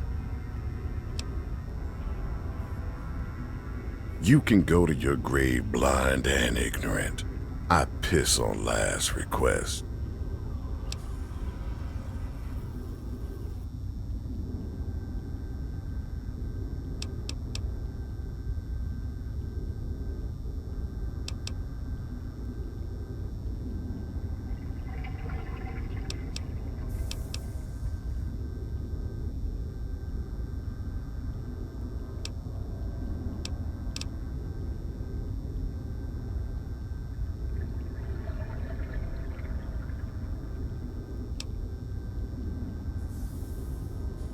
I suppose dignity was too much to expect of you. This may be an act of mercy, you inbred filth.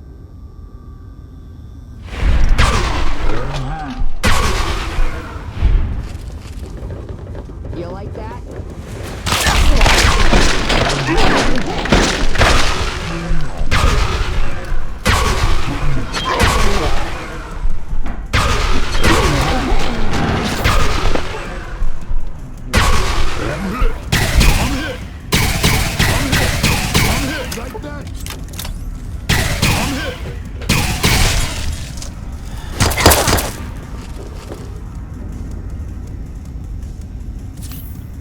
Come on.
Hello? Yep.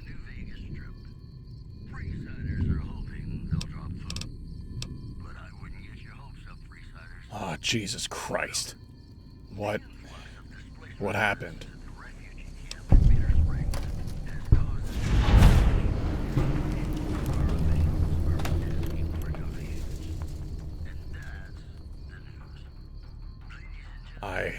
I didn't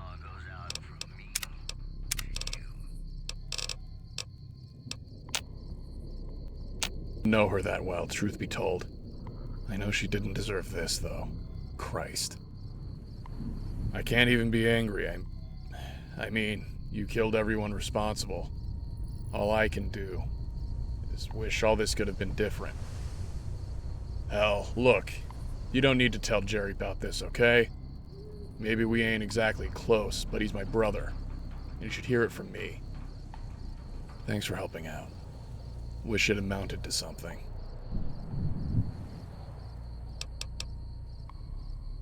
Yep, always more work to do.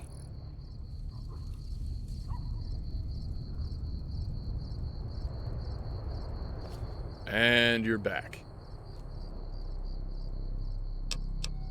Yep, always more work to do.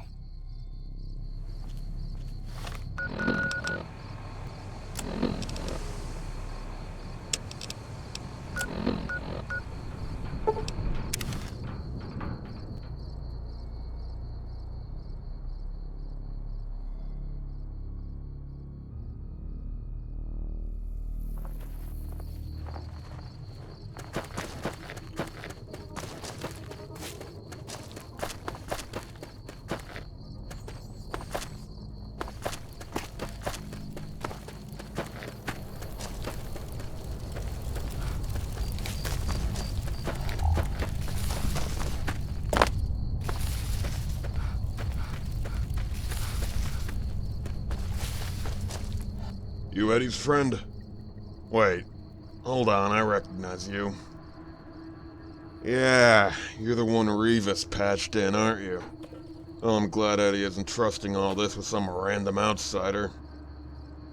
He left to meet with someone named Blake. He wanted me to let you know that the sit-down would be in that old train station near the Repcon HQ.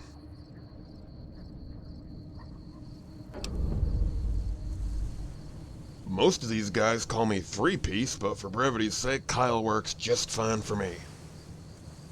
Been in the cons pretty much my whole life, and if I have my way, I'll die for 'em too, when my time comes.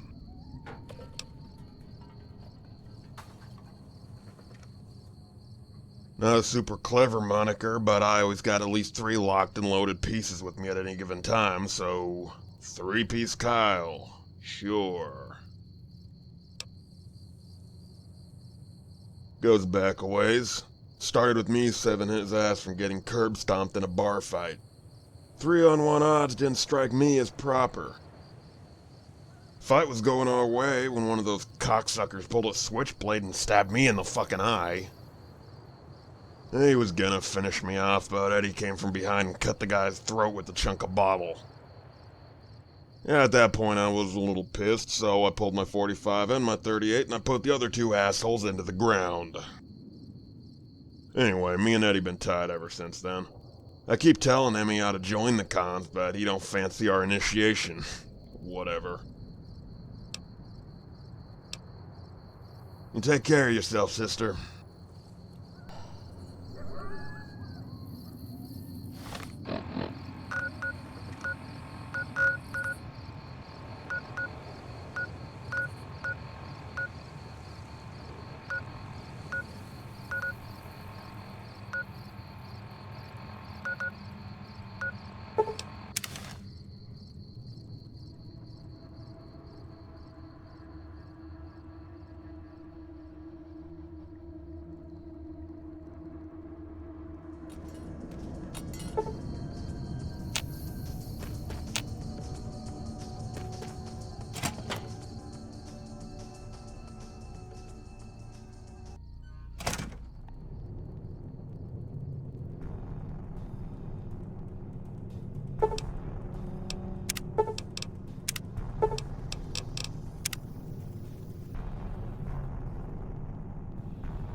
Howdy, partner. I got a letter for you.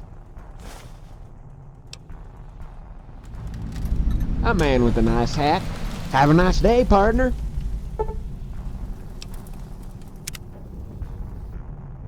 Damn it, how does sand keep getting in my boots?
Oh, thank God you came.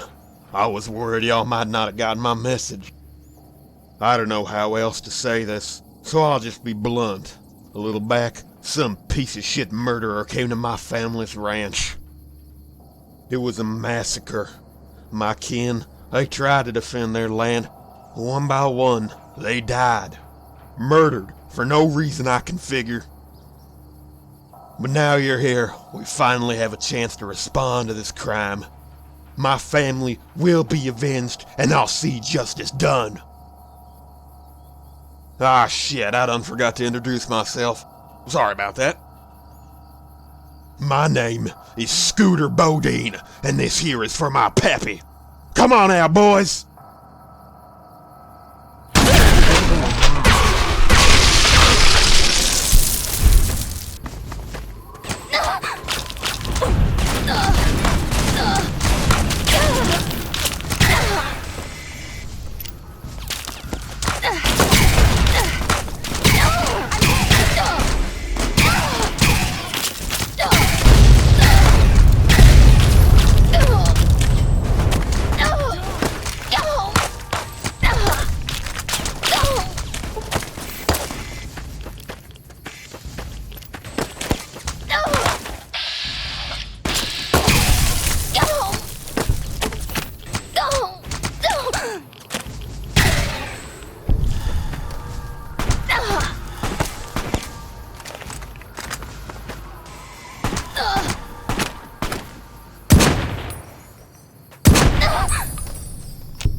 Alex, shut up.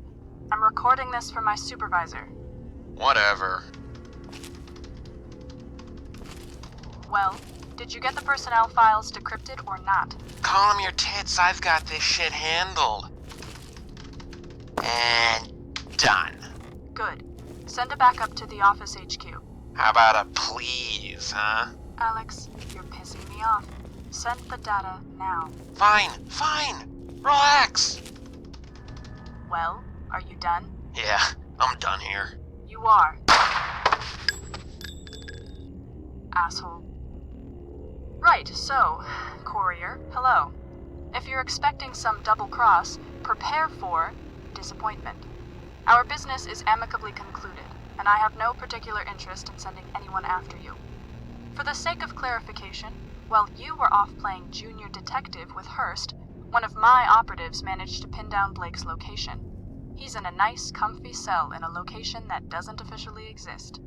Since the whole reason I contacted you was to locate Blake for me, you and I no longer have any business.